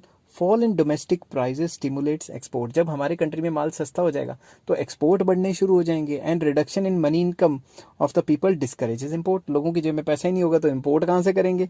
दस एडवर्स बैलेंस ऑफ पेमेंट इस तरीके से सही की जा सकती है डिफ्लेशन के थ्रू, ठीक है। नेक्स्ट आ जाता है devaluation. Devaluation is that monetary measure under which government of a country lowers the value of its currency in terms of foreign currency। तो devaluation का मतलब होता है जब एक कंट्री की करेंसी सरकार खुद ब खुद कम करती है, मतलब एक्सचेंज रेट को सरकार खुद ब खुद कम करती है, उसे डिवैल्यूएशन कहते हैं। और डेप्रिसिएशन कहते हैं जब डिमांड सप्लाई की वजह से होती है। एज अ रिजल्ट जब डिवैल्यूएशन कर देगी, जैसे चाइना भी करता रहता है, as a result imports become dearer. Import महंगे हो जाते हैं और एक्सपोर्ट सस्ते हो जाते हैं। Consequently exports are expected to rise while imports are expected to fall, thus correcting the adverse balance of payment. जब एक्सपोर्ट महंगे हो सस्ते हो जाएंगे तो क्या होगा, जब एक्सपोर्ट सस्ते हो जाएंगे क्योंकि हमारी करेंसी की डिवैल्यूएशन हो गई है तो बाहर से फॉरेनर्स हमारा माल दबा के खरीदेंगे, बहुत ज़्यादा खरीदेंगे। और अगर हमारे इंपोर्ट्स महंगे हो जाएंगे तो हम बाहर से इंपोर्ट नहीं करा पाएंगे, जिसकी वजह से बैलेंस ऑफ पेमेंट सही हो सकता है। नेक्स्ट आ जाता है exchange depreciation. Under flexible exchange rate system it is the demand and supply of foreign currency that determines the rate of exchange। Flexible exchange rate के सिस्टम के अंदर चलें तो रेट ऑफ एक्सचेंज है वो डिमांड एंड सप्लाई तय करता है। If the balance of payment of a country is adverse, अगर बैलेंस ऑफ पेमेंट कंट्री का किसी का भी खराब है, its rate of exchange tends to go down owing to limited supply of foreign exchange. इससे क्या होगा, उसका रेट ऑफ एक्सचेंज डाउन चला जाएगा, एक्सचेंज रेट डाउन चला जाएगा, क्योंकि फॉरेन एक्सचेंज की जो बाहर से सप्लाई आ रही है वो क्या आ रही है, लिमिटेड सप्लाई आ रही है। एंड इट्स एक्सेस डिमांड, ठीक है, मतलब जो फॉरेन एक्सचेंज की डिमांड है वो बहुत ज़्यादा है और सप्लाई क्या है, लिमिटेड है। Consequently export will increase and situation of adverse balance of payment will be moderated. तो बाहर से जो डॉलर की सप्लाई आ रही है वो कम है और जो डॉलर की डिमांड है वो बहुत ज़्यादा है, तो डॉलर की वैल्यू बढ़ जाएगी ना। तो जब डॉलर की वैल्यू बढ़ेगी विजा विज किसी कंट्री के मुकाबले, तो डॉलर महंगा हो जाएगा और वो कंसर्न कंट्री की करेंसी सस्ती हो जाएगी। तो इससे भी वही होगा कि अब बाहर से फॉरनर्स आएंगे और बल्क में एक्सपोर्ट खरीद के जाएंगे, और जो इम्पोर्टर्स हैं वो इम्पोर्ट ही नहीं कर पाएंगे क्योंकि इम्पोर्ट बहुत महंगा हो जाएगा। नेक्स्ट आ जाता है exchange control. Under this system, Central Bank of a country tries to control the use of foreign exchange। इसके अंडर क्या होगा, जो सेंट्रल बैंक होगा वो कंट्री के अंडर ऐसे रूल्स रेगुलेशन बनाएगा जिसके थ्रू जो फॉरेन करेंसी है उसका जो यूजेज है वो कम हो जाए, ठीक है। The central bank brings custodian of countries forex reserves tries to the central bank being custodian of the forex reserves tries to build up these reserves through restricted use of forex for imports। तो सरकार ने जो central bank जो बनाया है, central bank जो है country का, वो कस्टोडियन भी होता है फॉरेक्स रिजर्व्स का। तो वो चाहेगा कि मैं अपने रिजर्व्स को बढ़ाऊं ज़्यादा से ज़्यादा, और सरकार के थ्रू वो कई ऐसी पॉलिसीज़ लेके आएगा जो रिस्ट्रिक्ट करेंगी बाहर से इंपोर्ट करने के लिए, ताकि हमें बाहर फॉरेन करेंसी ना जाए। नेक्स्ट आ जाता है एक्सटर्नल डेट्स, बाहर से कर्जा भी लिया जा सकता है। Governments can also secure loans from abroad और international agencies to correct balance of payment. Balance of payment की सिचुएशन को सही करने के लिए लोन कौन देता है? आईएमएफ, वर्ल्ड बैंक, ये लोन दे देते हैं। हाँ, इन्हीं की वजह से तो खराब हुई है। इन्हीं की वजह से कैसे हुए? इन्हीं, ये जो आईएमएफ, वर्ल्ड बैंक, ये तो अमेरिका के कंट्रोल में, सारी यूरोपियन कंट्रीज के कंट्रोल में।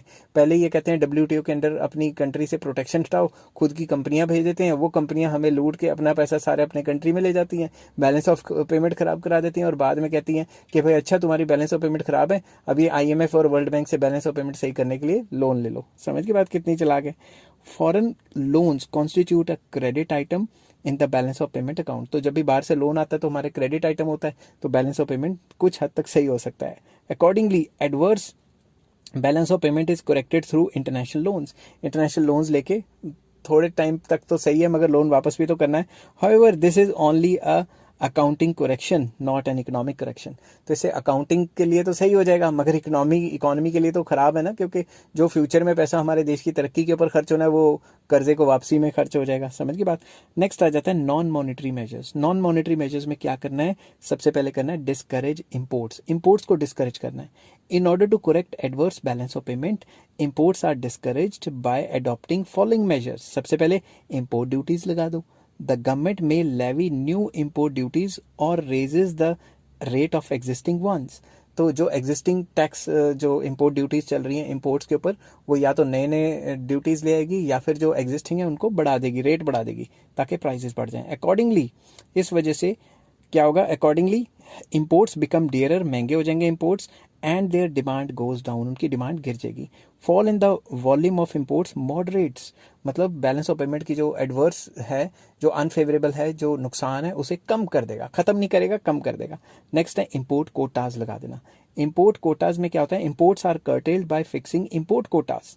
Under import quota system the government fixes a cap on maximum volume और value of imports by the firm.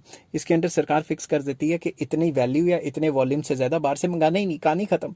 तो इससे भी बैलेंस ऑफ पेमेंट कुछ हद तक जो खराब है उसको थोड़ा बहुत सही किया जा सकता है, पूरे तरीके से तो सही नहीं हो सकती। थर्ड पॉइंट आ जाता है इंपोर्ट सब्सटीट्यूशन। इंपोर्ट सब्सटीट्यूशन का मतलब है वो चीज़ें जो बाहर से इंपोर्ट करा रहे हैं वो विद इन द कंट्री बनाओ, ताकि बाहर से खरीदनी ना पड़े, ठीक है ना। When the substitutes of imported goods are produced indigenously मतलब locally, domestically, it is called import substitution. It brings down the demand for foreign goods. इससे क्या होगा? घर की चीज़ें खरीदेंगे तो बाहर की चीज़ों की डिमांड अपने आप कम हो जाएंगी। Relieving the pressure on demand for foreign exchange. तो फॉरेन करेंसी की डिमांड कम होगी, थोड़ी डॉलर की डिमांड कम होगी, क्योंकि हम अब घर की चीज़ें इस्तेमाल करें, बाहर की चीज़ें इस्तेमाल नहीं कर रहे। नेक्स्ट आ जाता है एक्सपोर्ट प्रमोशन। सरकार को एक्सपोर्ट को बढ़ाने के लिए कई मतलब पॉलिसीज़ वगैरह लानी चाहिए। The best method to correct an adverse balance of payment is to increase export. ये बेस्ट मेथड है, इसको एक्सपोर्ट को बढ़ाओ, ठीक है ना। ड्यूटीज और restrictions on export should be moderated और withdrawn, and export industries should be given special concessions and facilities. जो भी हमने टैक्सेस टुक्सेस लगाए हैं एक्सपोर्ट्स के ऊपर, भाई उसको कम कर दो या बिल्कुल ही ख़त्म कर दो, ताकि एक्सपोर्ट इंडस्ट्रीज़ को कोई फ़ायदा हो, या फिर उनको कंसेशंस या सब्सिडीज़ दे दो। In order to increase the demand for domestic products in foreign markets, intensive publicity and advertisement should be undertaken। ठीक है, अगर हमने अपने डोमेस्टिक गुड्स को प्रमोट करना है फॉरेन कंट्रीज़ में, तो इसके लिए इंटेंसिव जो एडवर्टीजमेंट होनी चाहिए, एडवर्टाइज करें फॉरेन कंट्रीज़ में जा जाके कि इंडिया में ये सामान मिलता है, इतने इतने का मिलता है, ताकि उनको पता लगे। इंडिजिनस प्रोडक्ट्स मतलब domestically produce products should be displayed in exhibitions and trade fairs abroad. तो जो भी ट्रेड फेयर्स वगैरह लगते हैं वहाँ पे हमें डोमेस्टिकली प्रोड्यूस गुड्स लेके जाने चाहिए, ताकि उनको पता लगे।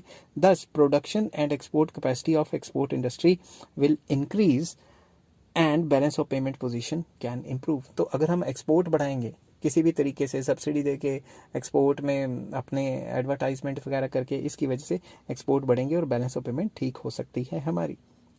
Encouragement to foreign investment. Foreign investment को एनकरेज करके भी ये काम बन सकता है, क्योंकि जब फॉरेन इन्वेस्टमेंट आएगी तो हमारे कंट्री में पैसे लेके आएगी। Investment of foreign capital in the country constitutes a credit item and so has a favourable effect on balance of payment position. तो जो भी बाहर से इन्वेस्टमेंट्स आती हैं वो क्रेडिट आइटम में आती हैं, और जब बाहर से पैसा आता है तो वो तो फेवरेबल बैलेंस ऑफ पेमेंट में इंक्लूड हो जाता है, ठीक है ना। तो हमारी बैलेंस ऑफ पेमेंट फेवरेबल हो सकती है। सिंपल वर्ड्स में, बाहर से पैसा आएगा तो हमारे कंट्री में जो जो मतलब वो पड़े हुए हैं, मतलब जो फॉरेन करेंसी के जो रिजर्व्स हैं उनकी कमी पड़ी हुई है वो पूरी हो जाएगी, और जो बैलेंस ऑफ पेमेंट इम्बैलेंस है वो काफ़ी हद तक सही हो सकती है। Foreign investment can be attracted by offering different kinds of incentives and concession. तो इस टाइप के फॉरेन इन्वेस्टमेंट्स को एनकरेज करने के लिए सरकार को टैक्स इंसेंटिव, सब्सिडीज वगैरह देनी चाहिए कुछ एनकरेज करने के लिए।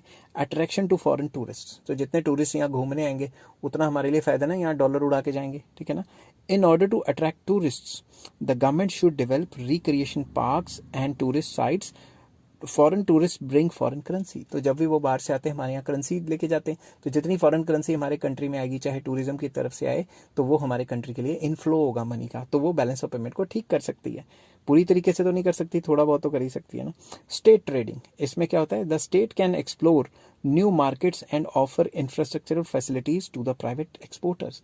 तो स्टेट क्या करे, स्टेट नई मार्केट्स को एक्सप्लोर करे कि किस किस कंट्री में हमारा माल बिक सकता है, और प्राइवेट जो एक्सपोर्टर्स हैं उनको सब्सिडीज दे या फिर उनको स्पेशल इकोनॉमिक जोन्स वगैरह खोल के दे, ठीक है ना।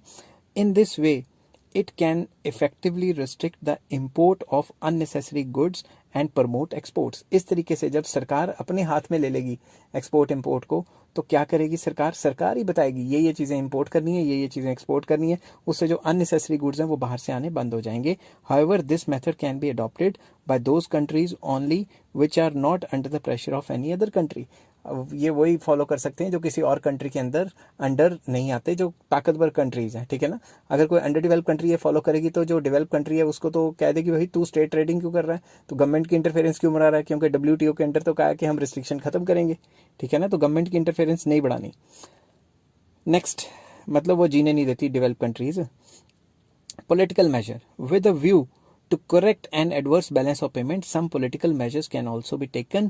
Some of these are as under, political measures भी लिए जा सकते हैं। पहला, चेक ऑन पॉलिटिकल अलायंस, हमारी पॉलिटिकल अलायंस को चेक करो, ये देखो कि हमारे कंट्री की किस किस के साथ अलायंस है, वहाँ से जो जो सस्ता माल मिल सकता है वो इम्पोर्ट करवा लें, बजाय इसके कि किसी और से हम इम्पोर्ट करवा रहे हैं। Many independent sovereign countries make a political alliance to form one united country on the basis of mutual agreements. तो आपस में वो पॉलिटिकल अलायंस बना लेते हैं और एक म्यूचुअल एग्रीमेंट साइन कर देते हैं। Former USSR is the example. Disintegration of USSR should serve as a lesson to those countries which are still a victim of such political alliance। तो जब भी इस टाइप के पॉलिटिकल अलायंस बन जाते हैं उन पे चेक रखना चाहिए।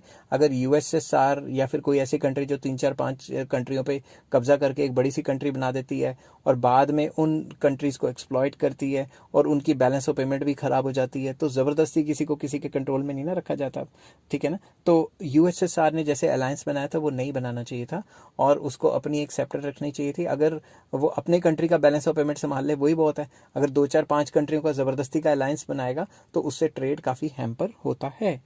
As an independent entity a country enjoys more greater freedom to initiate corrective measures to improve its status.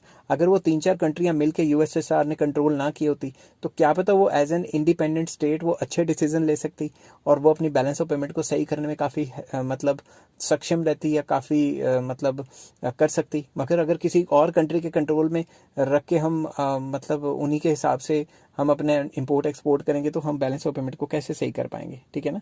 तो पॉलिटिकल अलायंस के ऊपर चेक करने की ज़रूरत है। पॉलिटिकल एंड एडमिनिस्ट्रेटिव थ्रिफ्टनेस को कम करने की ज़रूरत है। Economy should be exercised in political administrative matters. जो भी पॉलिटिकल एंड एडमिनिस्ट्रेटिव मैटर्स हैं इनके ऊपर हमें, जो सियासी मैटर्स हैं इनके ऊपर जो खर्चा हम कर रहे हैं उनको कम करना पड़ेगा। जैसे कि non essential foreign trips should be ban to save foreign exchange. जो भी नॉन एसेंशियल फॉरेन ट्रिप्स हैं, जैसे कभी मिनिस्टर किसी कंट्री में जा रहे हैं, किसी कंट्री में जा रहे हैं, ये जो फॉरेन टूर्स मार रहे हैं फालतू के, बाद में कहते हैं हम ये ट्रेड करवा के लेके आए, ये डील करके लेके आए और 10-10 साल बीत जाते हैं, कोई ट्रेड डील होती तो है नहीं। तो ये जो फालतू के टूर मार रहे हैं इनको रोकना चाहिए, ठीक है ना, क्योंकि इससे भी तो फॉरेन करेंसी वेस्ट होती है। Also, expenses on expansion of embassies and missions abroad should be curtailed to the minimum. तो बाहर हमारे कंट्री कोई आर्मी को भेजता है किसी मिशन के लिए, या फिर कोई अब्रॉड में एम्बेसी एक्सपैंड कर रहे हैं, इस टाइप के जो खर्चे हैं ये भी कंट्रोल करने चाहिए. Next, changes in basic political ideology. हमारे कंट्री को अपनी पॉलिटिकल आइडियोलॉजी चेंज करने की जरूरत है. ये ना सोचें कि ये दुश्मन कंट्री है, ये दोस्त कंट्री है. ये सोचे जहां से सस्ता माल मिल रहा है वो ले ले ताकि बैलेंस ऑफ पेमेंट सही हो. Change over from socialistic pattern to free market economy by USSR and other socialistic countries. Liberal industrial policy of India are instances of changes in the basic political ideology. These changes have certainly helped these countries in moderating their balance of payment difficulties. तो हमने अपनी basic political ideology को change किया. हम पहले socialism को favour करते थे, उसको चेंज करके हमने मार्केट इकोनॉमी की तरफ गए, कैपिटलिज्म की तरफ शिफ्ट होते जा रहे हैं, जिसकी वजह से फ्लेक्सिबिलिटी बहुत ज़्यादा आ गई है. अब हम अपने हिसाब से, अपनी इकोनॉमी के हिसाब से एक्सपोर्ट एंड इम्पोर्ट कर सकते हैं, जिससे बैलेंस ऑफ पेमेंट को पहले से बेटर तरीके से संभाला जा सकता है. समझ गए बात. नेक्स्ट आ जाता है social measures. Balance of payment can also be corrected through the medium of social psychology. कैसे? During the British regime in India, spread of movement went a long way in curbing imports and correcting balance of payment disequilibrium. जब भी यहाँ अंग्रेज आए हुए थे तो हमारा बैलेंस ऑफ पेमेंट डिसइक्विलिब्रियम को सॉल्व करने के लिए बड़े तरीके हुए. कैसे? महात्मा गांधी ने कह दिया स्वदेशी कपड़े यूज करो, बाहर के नहीं यूज करने, तो हम नेशनलिज्म की फीलिंग में हमने बाहर के कपड़े यूज करने ही बंद कर दिए. समझ गए बात. Presently import of crude oil is one of the major cause of adverse effect on balance of payment. Balance of payment का खराब होने का एक सबसे बड़ा रीजन यही है कि भाई हम बाहर से क्रूड ऑयल करवा रहे हैं और उसका कोई सब्सिट्यूट भी नहीं है. If social awareness is aroused among the people to make economical use of petrol, it will have positive effect on balance of payment. अगर ये लोगों के अंदर जज्बाती तौर पे फैला दिया जाए कि जब लाइटों पे खड़े हो तो इतने सेकंड से ज़्यादा है तो ऑफ कर लो, और पेट्रोल का फालतू की गेड़ियाँ ना मारो, या फिर अनइकोनॉमिक यूज़ ना करो, तो सिर्फ जब ज़रूरत है तभी गाड़ी पे निकलो, या फिर सोशल कार पूलिंग वगैरह कर लो कि एक गाड़ी पे एक ना जाए, 3-4 बंदे इकट्ठे होकर गाड़ी पे चले जाएं तो उससे पेट्रोल बचेगा. इन सारी चीज़ों से हमें जो क्रूड ऑयल का यूज़ है वो कम हो जाएगा, पेट्रोल और डीजल का यूज़ कम हो जाएगा, जिससे हमारी बैलेंस ऑफ पेमेंट की सिचुएशन पहले से सही हो सकती है. नेक्स्ट आ जाते हैं इंटरनेशनल मेजर्स. इसमें क्या करें? फॉर्मेशन ऑफ न्यू रीजनल और इंटरनेशनल अलायंस और market organisations can help to solve the crisis. ये जो क्राइसिस आए हुए हैं ये अलायंस बना के सॉल्व हो सकते हैं, जैसे सार्क, WTO एटसेट्रा एटसेट्रा. ऐसे कई एग्जांपल्स आपको मिल जाएंगे.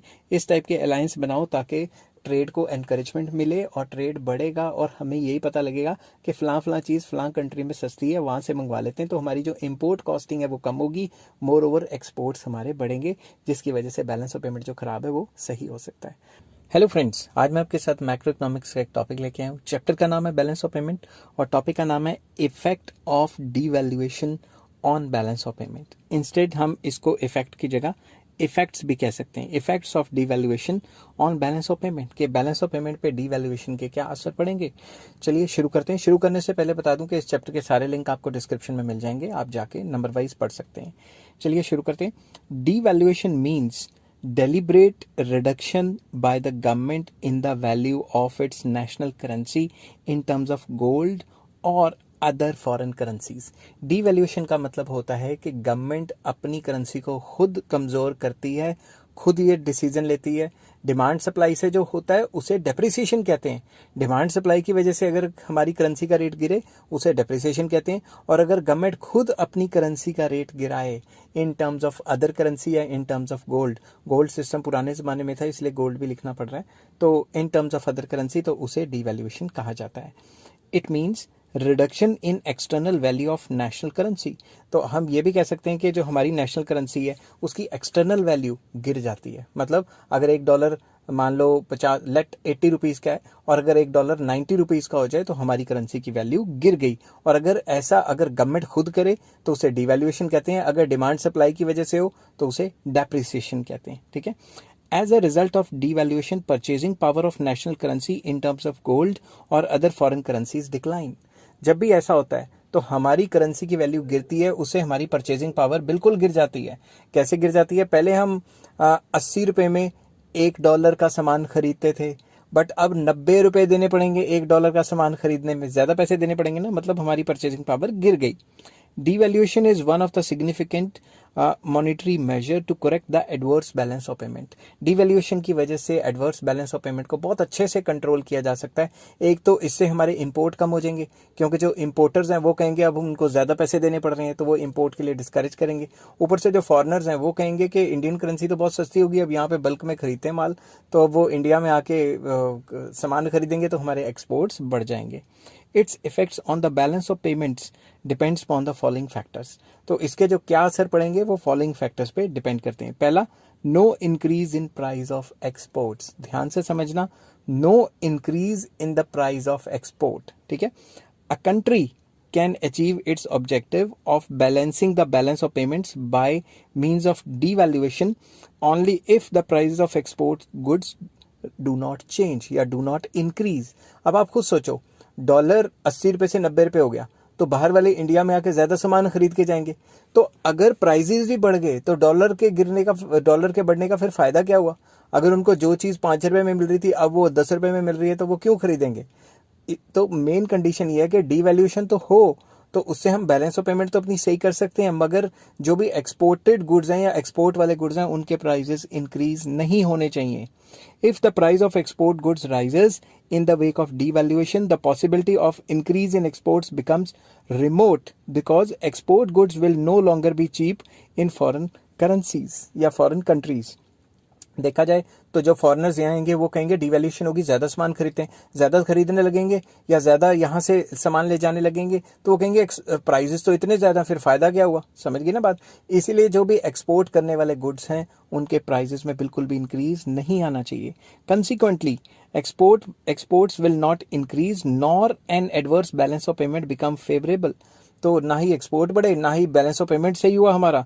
It therefore becomes incumbent on the government to adopt a adopt and strictly enforce the price control in the government. तो गवर्नमेंट के ऊपर यह है कि सरकार को स्ट्रिक्टली प्राइस कंट्रोल करना चाहिए. जो एक्सपोर्ट गुड्स हैं, जो एक्सपोर्टेड गुड्स हैं, जो बाहर जाते हैं बिकने के लिए, कंट्री से बाहर खरीदे जाते हैं, उनके प्राइसेस को बिल्कुल ना बढ़ने दे. Second point, demand for imports must be highly elastic. अब आप दिमाग से सोचो, हाईली इलास्टिक मतलब फ्लेक्सिबल. समझ की बात? तो जब भी हमारा एक्सचेंज रेट गिरेगा तो हमारे एक्सचेंज रेट के गिरने से जो इंपोर्टेड गुड्स हैं वो महंगे हो जाएंगे. अगर इंपोर्टेड गुड्स महंगे हो जाएंगे, उनके प्राइसेस बढ़ जाएंगे, तो हम वो बहुत कम बहुत कम खरीदेंगे बाहर से. तो हुआ क्या? प्राइसेस के बढ़ने से हमने डिमांड बहुत कम कर दी ना, तो हम बाहर वाले गुड्स खरीदना बहुत कम कर देंगे. समझिए बात? Devaluation can correct adverse balance of payment only if the demand for imported goods will be highly elastic. अगर highly elastic डिमांड है तभी ऐसा होगा. क्यों? मैंने डायग्राम से समझाया हुआ है, अभी बताता हूँ. On account of devaluation imports will become dearer. Imports महंगे हो जाएंगे. पहले हमें 80 रुपए देने पड़ रहे थे, अगर $1 90 का हो गया तो अब हमें 90 रुपए देने पड़ेंगे उसी सामान के. Hence their demand will contract, मतलब कंसिडरेबली गिर जाएगी उनकी demand. There are two situations. पहली सिचुएशन, जब इंपोर्ट्स की डिमांड क्या है, इलास्टिसिटी उसमें हाई है, और दूसरा इलास्टिसिटी लो है. तो इसमें मैंने बताया है कि फॉर एग्जांपल अगर हमारी करेंसी डीवैल्यू हो जाती है, तो अगर बाहर वाली चीज़ों का प्राइस बढ़ जाता है, यहाँ से देखो तो प्राइस बढ़ जाता है, प्राइस के बढ़ने से डिमांड बहुत ज़्यादा गिर जाएगी, क्योंकि इलास्टिक है, डिमांड इलास्टिक है. प्राइस के चेंज होने से डिमांड में ज़्यादा चेंज आएगा, तभी तो कह रहे हैं इलास्टिसिटी हाई होनी चाहिए. दूसरी तरफ अगर इलास्टिसिटी लो है, तो खुद सोचो लो होने की वजह से क्या होगी. जब भी इलास्टिसिटी लो है, प्राइस बढ़ गया, फिर भी डिमांड गिरी, मगर इतनी ज्यादा नहीं गिरी. समझ के बाद? डिमांड कम गिरी. तो इसका मतलब है कि हमें डीवैल्यूएशन का फायदा तभी होगा जब जो भी गुड्स हम इंपोर्ट करते हैं उनकी डिमांड हाईली इलास्टिक होनी चाहिए. समझ के बाद? अब नेक्स्ट पॉइंट पे चलते हैं. Demand for exports should be highly elastic. Export जो कर रहे हैं उसकी डिमांड भी हाईली इलास्टिक होनी चाहिए, क्योंकि अगर एक्सपोर्ट सस्ते हुए तो हल्का सा उनका प्राइस गिरा तो उनकी डिमांड बहुत ज़्यादा भागनी चाहिए. समझ गई ना बात? तो उसी का उल्टा हो गया. तो demand for the exports of a country devaluing its currency should be highly elastic in foreign countries. ठीक है, हमारी चीज की जो फॉरेन कंट्रीज में डिमांड है वो हाईली इलास्टिक होनी चाहिए। It implies that fall in the price of exported goods in terms of dollar will be followed by more than proportionate increase in their demand. तो जैसे वो गिरेंगी उनकी प्राइस के गिरने से उनकी डिमांड बहुत ज्यादा भाग जाएगी। इसको मैंने डायग्राम से एक्सप्लेन किया हुआ है। Consequently devaluation will be marked by exports of larger value. तो जब भी डिवैल्यूएशन होगी तो डिवैल्यूएशन से क्या होगा, जो एक्सपोर्ट्स हैं उनकी वैल्यू काफी ज्यादा बढ़ जाएगी, तो उससे हमारा बैलेंस ऑफ पेमेंट जो खराब है वो सही हो सकता है। On the other hand, if the demand for exports is less elastic in foreign countries, devaluation will result in smaller value of exports and devaluation will fail to achieve its objective। तो अगर demand less elastic हुई तो price गिर भी गया तो वो demand इतनी ज्यादा नहीं बढ़ाएंगे, तो फिर फायदा क्या हुआ डिवैल्यूएशन करने का। समझ गए ना बात। इसकी भी दो situations, when the elasticity of demand for exports is high, तो इस केस में क्या हुआ, प्राइस गिरा, प्राइस के गिरने से डिमांड बहुत ज्यादा बढ़ गई क्योंकि डिमांड हाईली इलास्टिक है। तो अगर हमारी एक्सपोर्ट्स की डिमांड बढ़ जाएगी तो बाहर से ज्यादा पैसा आएगा, तो बैलेंस ऑफ पेमेंट सही हो सकते हैं ना। और दूसरी तरफ अगर जो इलास्टिसिटी ऑफ डिमांड है वो लो है, ठीक है, इलास्टिसिटी ऑफ डिमांड लो है, तो क्या हुआ, प्राइस गिर गया मगर डिमांड बढ़नी चाहिए थी, इतनी ज्यादा नहीं बढ़ी। समझ गए बात। प्राइस यहाँ पे क्या है, यहाँ पे मैं लिख देता हूँ एम, ये है M1 नया वाला, और ये था एम, ये M1। मतलब जब हाईली इलास्टिक होती है या मोर इलास्टिक होती है तो प्राइस के गिरने से हमारे गुड्स की डिमांड बाहर ज्यादा होगी, जिससे काफी ज्यादा पैसा बाहर से आएगा। मगर अगर लो इलास्टिसिटी होगी तो बाहर से पैसा आएगा मगर इतना ज्यादा नहीं आएगा कि डिवैल्यूएशन का हमें कोई बहुत ज्यादा फायदा हो जाए और हमारी बैलेंस ऑफ पेमेंट सही हो जाए। ठीक है, नेक्स्ट आ जाता है adequate availability of export goods. Devaluation can be profitable if large quantity of export goods are available। Devaluation का तभी फायदा है ना जब हम एक्सपोर्ट की क्वांटिटी ज्यादा से ज्यादा बाहर करें। अगर हमारे पास एक्सपोर्ट करने के लिए क्वांटिटी नहीं है, हमने प्रोड्यूस ही नहीं की, तो डिवैल्यूएशन करने का क्या फायदा हुआ। In other words, production in the country must be large. जो एक्सपोर्ट के गुड्स हैं उनकी जो प्रोडक्शन है वो कई गुना होनी चाहिए। नेक्स्ट आ जाता है international cooperation. Devaluation can succeed if other countries of the world cooperate with the country resorting to it. मतलब अगर कोई भी कंट्री डिवैल्यूएशन की तरफ रुख कर रही है कि हमारे बैलेंस ऑफ पेमेंट सही हो जाए, अगर बाकी कंट्रीज उसको कॉपरेट नहीं करेंगी तो उसके अकेले के डिवैल्यू करने से कोई फायदा नहीं है, क्योंकि बाकी भी अगर डिवैल्यू कर लेंगी तो बात तो वहीं की वहीं आ गई। Other countries should not devalue their respective currencies, nor should they increase import duties or impose restrictions on the goods coming from the country that has devalued its currency। तो जो भी कंट्री डिवैल्यू कर रही है उसको देख के बाकी कंट्री अपना करेंसी को डिवैल्यू कर लेंगे, फिर फायदा क्या हुआ, पहली बात। दूसरी बात, बाकी कंट्रीज को उस कंट्री से आए हुए सामान पे ना कोई रिस्ट्रिक्शन लगाए, ना कोई कोटा लगाए, ना कोई इंपोर्ट ड्यूटी करे, तभी फायदा है ना। अगर बाकी कॉपरेट नहीं करेंगी, हमारे सामान पे रिस्ट्रिक्शन लगा देंगी तो हमारा सामान एक्सपोर्ट ही नहीं हो पाएगा, फिर फायदा क्या हुआ डिवैल्यूएशन का। समझ गई बात। नेक्स्ट आ जाता है पॉसिबिलिटी ऑफ इंपोर्ट सब्सटीट्यूशन। मैं पहले भी बता चुका हूँ, इंपोर्ट सब्स्टिट्यूशन होता है जो चीज़ें हम बाहर से इंपोर्ट कर रहे हैं उनका substitute with in the country तैयार करना। ठीक है, जितना तैयार करेंगे बाहर से इंपोर्ट उतने कम हो जाएंगे और उतना बैलेंस ऑफ पेमेंट सही हो सकती है। Country resorting to devaluation should have bright prospects of import substitution. जो भी कंट्री डिवैल्यू कर रही है अपनी करेंसी को, तो बाहर से जो सामान आता है उसकी डिमांड तो कम हो जाएगी। तो उस वजह से जब डिमांड कम हो जाएगी उस चीज़ की, तो उस वजह से हमारे आगे काफ़ी ज़्यादा रिजॉर्ट मतलब हमारे आगे काफ़ी मौके रहेंगे कि हम अपनी जो बाहर से सामान ला रहे थे वो विद इन द कंट्री बनाएं, जिसको इंपोर्ट सब्स्टिट्यूशन कहते हैं। If there is no possibility of import substitution, imports will not fall even after devaluation. अगर वही सेम टू सेम चीज़ें हम घर में ना बनाने लगे या ना बना पाए तो फिर इंपोर्ट्स तो कम नहीं होंगे, इंपोर्ट्स तो बढ़ते ही रहेंगे। In that event devaluation will not serve its purpose. तो अगर हम इंपोर्ट सब्स्टिट्यूशन नहीं करते तो डिवैल्यूएशन का कोई फायदा नहीं है, सिंपल वर्ड्स में। नेक्स्ट आ जाता है importance of foreign trade in the countries economy. Success of devaluation demands that foreign trade and foreign capital should play a significant role in the economy of the country concerned। अगर foreign trade का important role है ही नहीं, import export का कोई tension ही नहीं है, तो import export की वैल्यू पे इतना ध्यान नहीं दिया जाता, या पूरे जीडीपी का इंपोर्ट एक्सपोर्ट बहुत कम परसेंटेज है, तो हमें डिवैल्यूएशन की क्या पड़ी हुई है कि हम डिवैल्यूएशन के पंगों में पड़े और अपनी बैलेंस ऑफ पेमेंट को सही करें। ठीक है, ये तो तभी डिवैल्यूएशन काम करेगी जब हमारे जीडीपी में एक्सपोर्ट और इंपोर्ट का काफ़ी इंपॉर्टेंट रोल हो, काफ़ी ज़्यादा परसेंटेज हो। आई होप ये वीडियो आपको पसंद आई होगी। अगर पसंद आई है तो please like share and subscribe. Hello friends, आज मैं मैक्रो इकोनॉमिक्स का एक और टॉपिक लेके आया हूँ। चैप्टर का नाम है बैलेंस ऑफ पेमेंट और टॉपिक का नाम है importance of balance of payment. जब भी आपको इंपॉर्टेंस आए बैलेंस ऑफ पेमेंट की तो आपने मीनिंग और डेफिनेशन लिखना है। ऐड ऑन करके लिखेंगे तो आपके अच्छे नंबर आएंगे। और इस चैप्टर के सारे लिंक आपको डिस्क्रिप्शन में मिल जाएंगे, जिसमें नंबर वाइज सारे टॉपिक्स दिए हैं, आप जाके चेक कर सकते हैं। चलिए शुरू करते हैं। Balance of payment occupies an important place in the economy of a country. किसी भी कंट्री में अगर इकोनॉमी की स्टडी करनी है तो बैलेंस ऑफ पेमेंट बहुत इंपॉर्टेंट है। विदाउट बैलेंस ऑफ पेमेंट आजकल किसी भी इकोनॉमी की स्टडी ऑलमोस्ट इम्पॉसिबल है। Following points will prove this statement. तो फर्स्ट पॉइंट आ जाता है इंडिकेटर ऑफ इकोनॉमिक सिचुएशन। किसी भी कंट्री की इकोनॉमिक सिचुएशन या इकोनॉमी की स्टडी करनी है, अच्छी चल रही है, बुरी चल रही है, बैलेंस ऑफ पेमेंट से हमें मिनट में पता लग जाता है कि बेड़ा गर्क हुआ पड़ा कंट्री का या अच्छी चल रही है। ठीक है, balance of payment is indicator of the economic situation of a country. Countries having always a favorable balance of payment are considered to be economically sound। वो कंट्रीज जिनका बैलेंस ऑफ पेमेंट फेवरेबल चलता है, profitable चलता है, बाहर से ज़्यादा पैसे आए और यहाँ से बाहर कम पैसे गए, मतलब फेवरेबल बैलेंस ऑफ पेमेंट है, तो उन कंट्री की जो इकोनॉमिक सिचुएशन है वो साउंड मानी जाती है। ऑन द कॉन्ट्रेरी या on the other hand, countries suffering from adverse balance of payment are treated as economically sick and unhealthy। तो वो कंट्रीज जिनमें बैलेंस ऑफ पेमेंट अनफेवरेबल चल रही है उनको अच्छा नहीं माना जाता, उनको ऐसे सिक की तरह ट्रीट किया जाता है या उनको अनहेल्दी माना जाता है। तो सेकंड पॉइंट आ जाता है इसमें pictogram of economic changes. Economy में हमारे क्या चेंजेस हो रहे हैं, किस तरीके से कौन सी इंडस्ट्रीज बंद हो रही हैं, कौन सी इंडस्ट्रीज चल रही हैं, किस चीज़ की डिमांड हो रही है, तो उसका एक पिक्टोग्राम है, पिक्चर है एक टाइप की उसकी। Changes taking place in the economy at different periods of time can be best reflected in balance of payment position। अगर हमने देखना है कि बाहर से अब इंडस्ट्रियल गुड्स तो कम आ रहे हैं, इसका मतलब ये कि हमने यहाँ इंडस्ट्रियल गुड्स के लिए फैक्ट्रियाँ खोल ली हैं, अब हमें बाहर से ज़रूरत नहीं पड़ती। समझ गए ना बात? तो ये तो छोटा सा एग्जांपल था। तो इकोनॉमिक चेंजेस कैसे हो रहे हैं, क्या हो रहे हैं, वो बैलेंस ऑफ पेमेंट में देख के थोड़ा अंदाज़ा लगाया जा सकता है।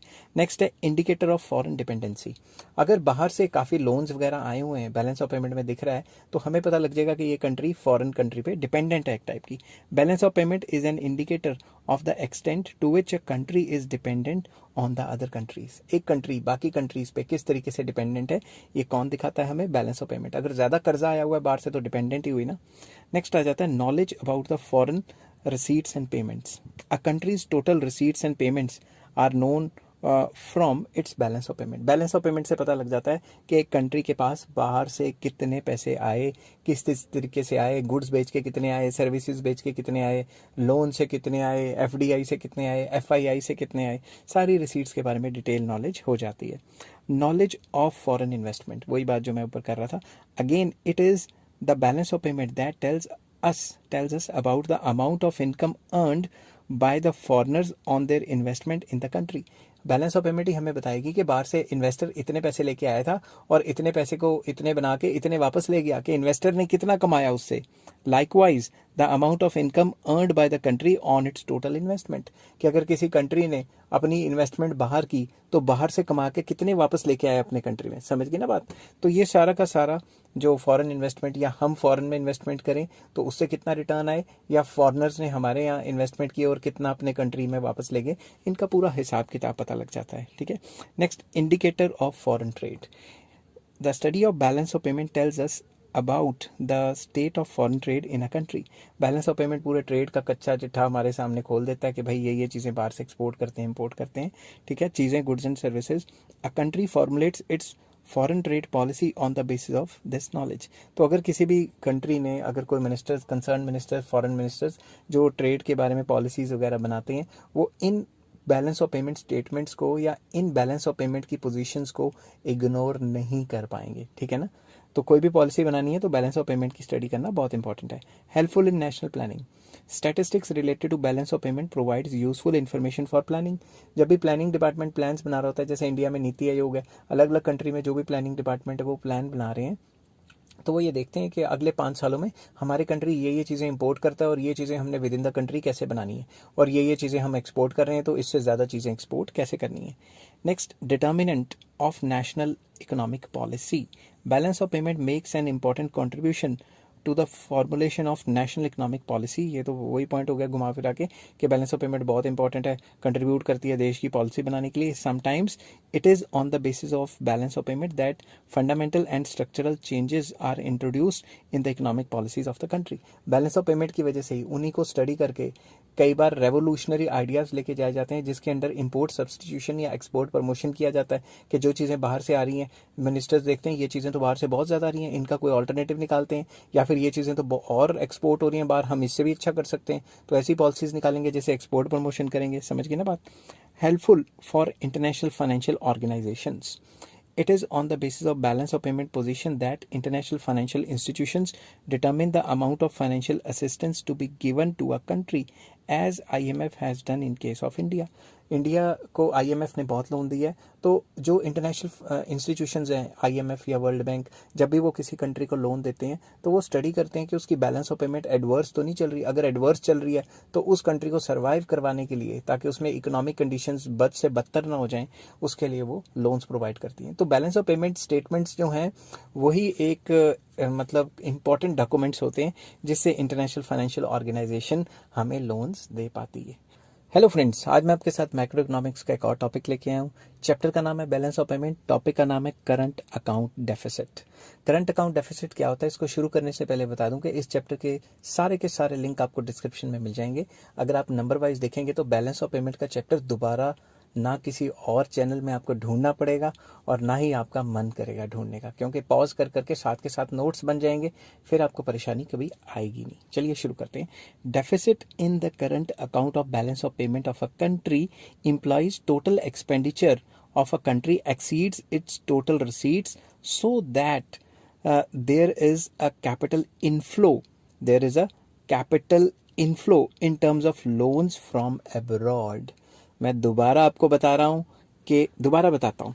देखो, कैपिटल अकाउंट मैंने अभी बताया, अगर नहीं आपको पता क्या होता है कैपिटल अकाउंट तो उसके वीडियो डिस्क्रिप्शन में है, बैलेंस ऑफ पेमेंट में, आप पहले वो जाके देख सकते हैं।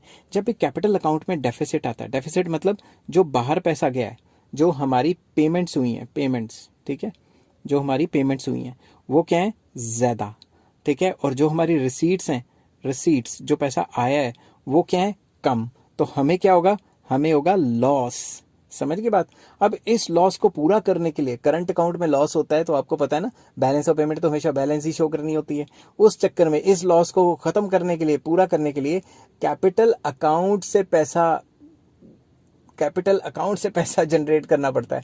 और कैपिटल अकाउंट से पैसा कहां से आएगा, लोन्स से। समझ गए ना बात। अब इस लाइन को मैं दोबारा पढ़ता हूं और आपको दोबारा समझाता हूं, ठीक है। अब अगर आप ध्यान से पढ़ेंगे तो अब आपको फिर से समझ आएगा, ठीक है। दोबारा मैं रीड कर रहा हूं। Deficit in the current account of a balance of payment of a country implies total expenditure of a country of the country exceeds the total receipts। इसका मतलब ये कि जो टोटल एक्सपेंडिचर है वो टोटल रसीट से ज्यादा हो चुका है करंट अकाउंट में, so that there is a capital inflow in terms of loans from abroad. तो हमने खर्चा इतना ज्यादा कर दिया करंट अकाउंट पे कि अब हमें कैपिटल अकाउंट के अंडर लोन लेना पड़ रहा है ताकि हम इसको बैलेंस करें। समझ के बात। However, depending on the growth, efficiency and productivity of domestic industries, deficit in current account may be good sign or a bad sign। हमारी सिचुएशन क्या है, हमारी काम करने की एफिशिएंसी कितनी है, हमारी इंडस्ट्रीज कितनी अच्छे तरीके से काम कर सकती हैं, ये सारी सिचुएशंस के बाद हम कोई कंक्लूजन निकाल सकते हैं कि ये जो हमें डेफिसिट हुआ है ये हमारे लिए सही है या हमारे लिए गलत है। इसके ऊपर मैंने पैराग्राफ लिखा हुआ, बहुत इंटरेस्टिंग है। For an economy where domestic industries are growing rapidly and efficiently, the deficit in the current account shows a healthy sign. वो सारी कंट्रीज जिनकी इकोनॉमी रैपिडली ग्रो कर रही है और इंडस्ट्रीज काफी अच्छे तरीके से एफिशिएंटली काम कर रही हैं, उनके लिए करंट अकाउंट डेफिसिट ठीक है, क्योंकि उसका मतलब है बाहर से मशीनें वगैरह बहुत आ रही हैं, ठीक है ना, टेक्निकल नो हाउ आ रही है। समझ गए बात। It is because such economy attracts foreign investment which accelerates the pace of economic growth. क्योंकि अगर ऐसी कंट्री होगी जो फटाफट से एफिशिएंसी से काम करेगी और प्रोडक्शन और प्रोडक्टिविटी बढ़ रही है तो बाहर से इन्वेस्टमेंट्स काफी आएंगी, जिससे ग्रोथ रेट काफी बढ़ जाएगी।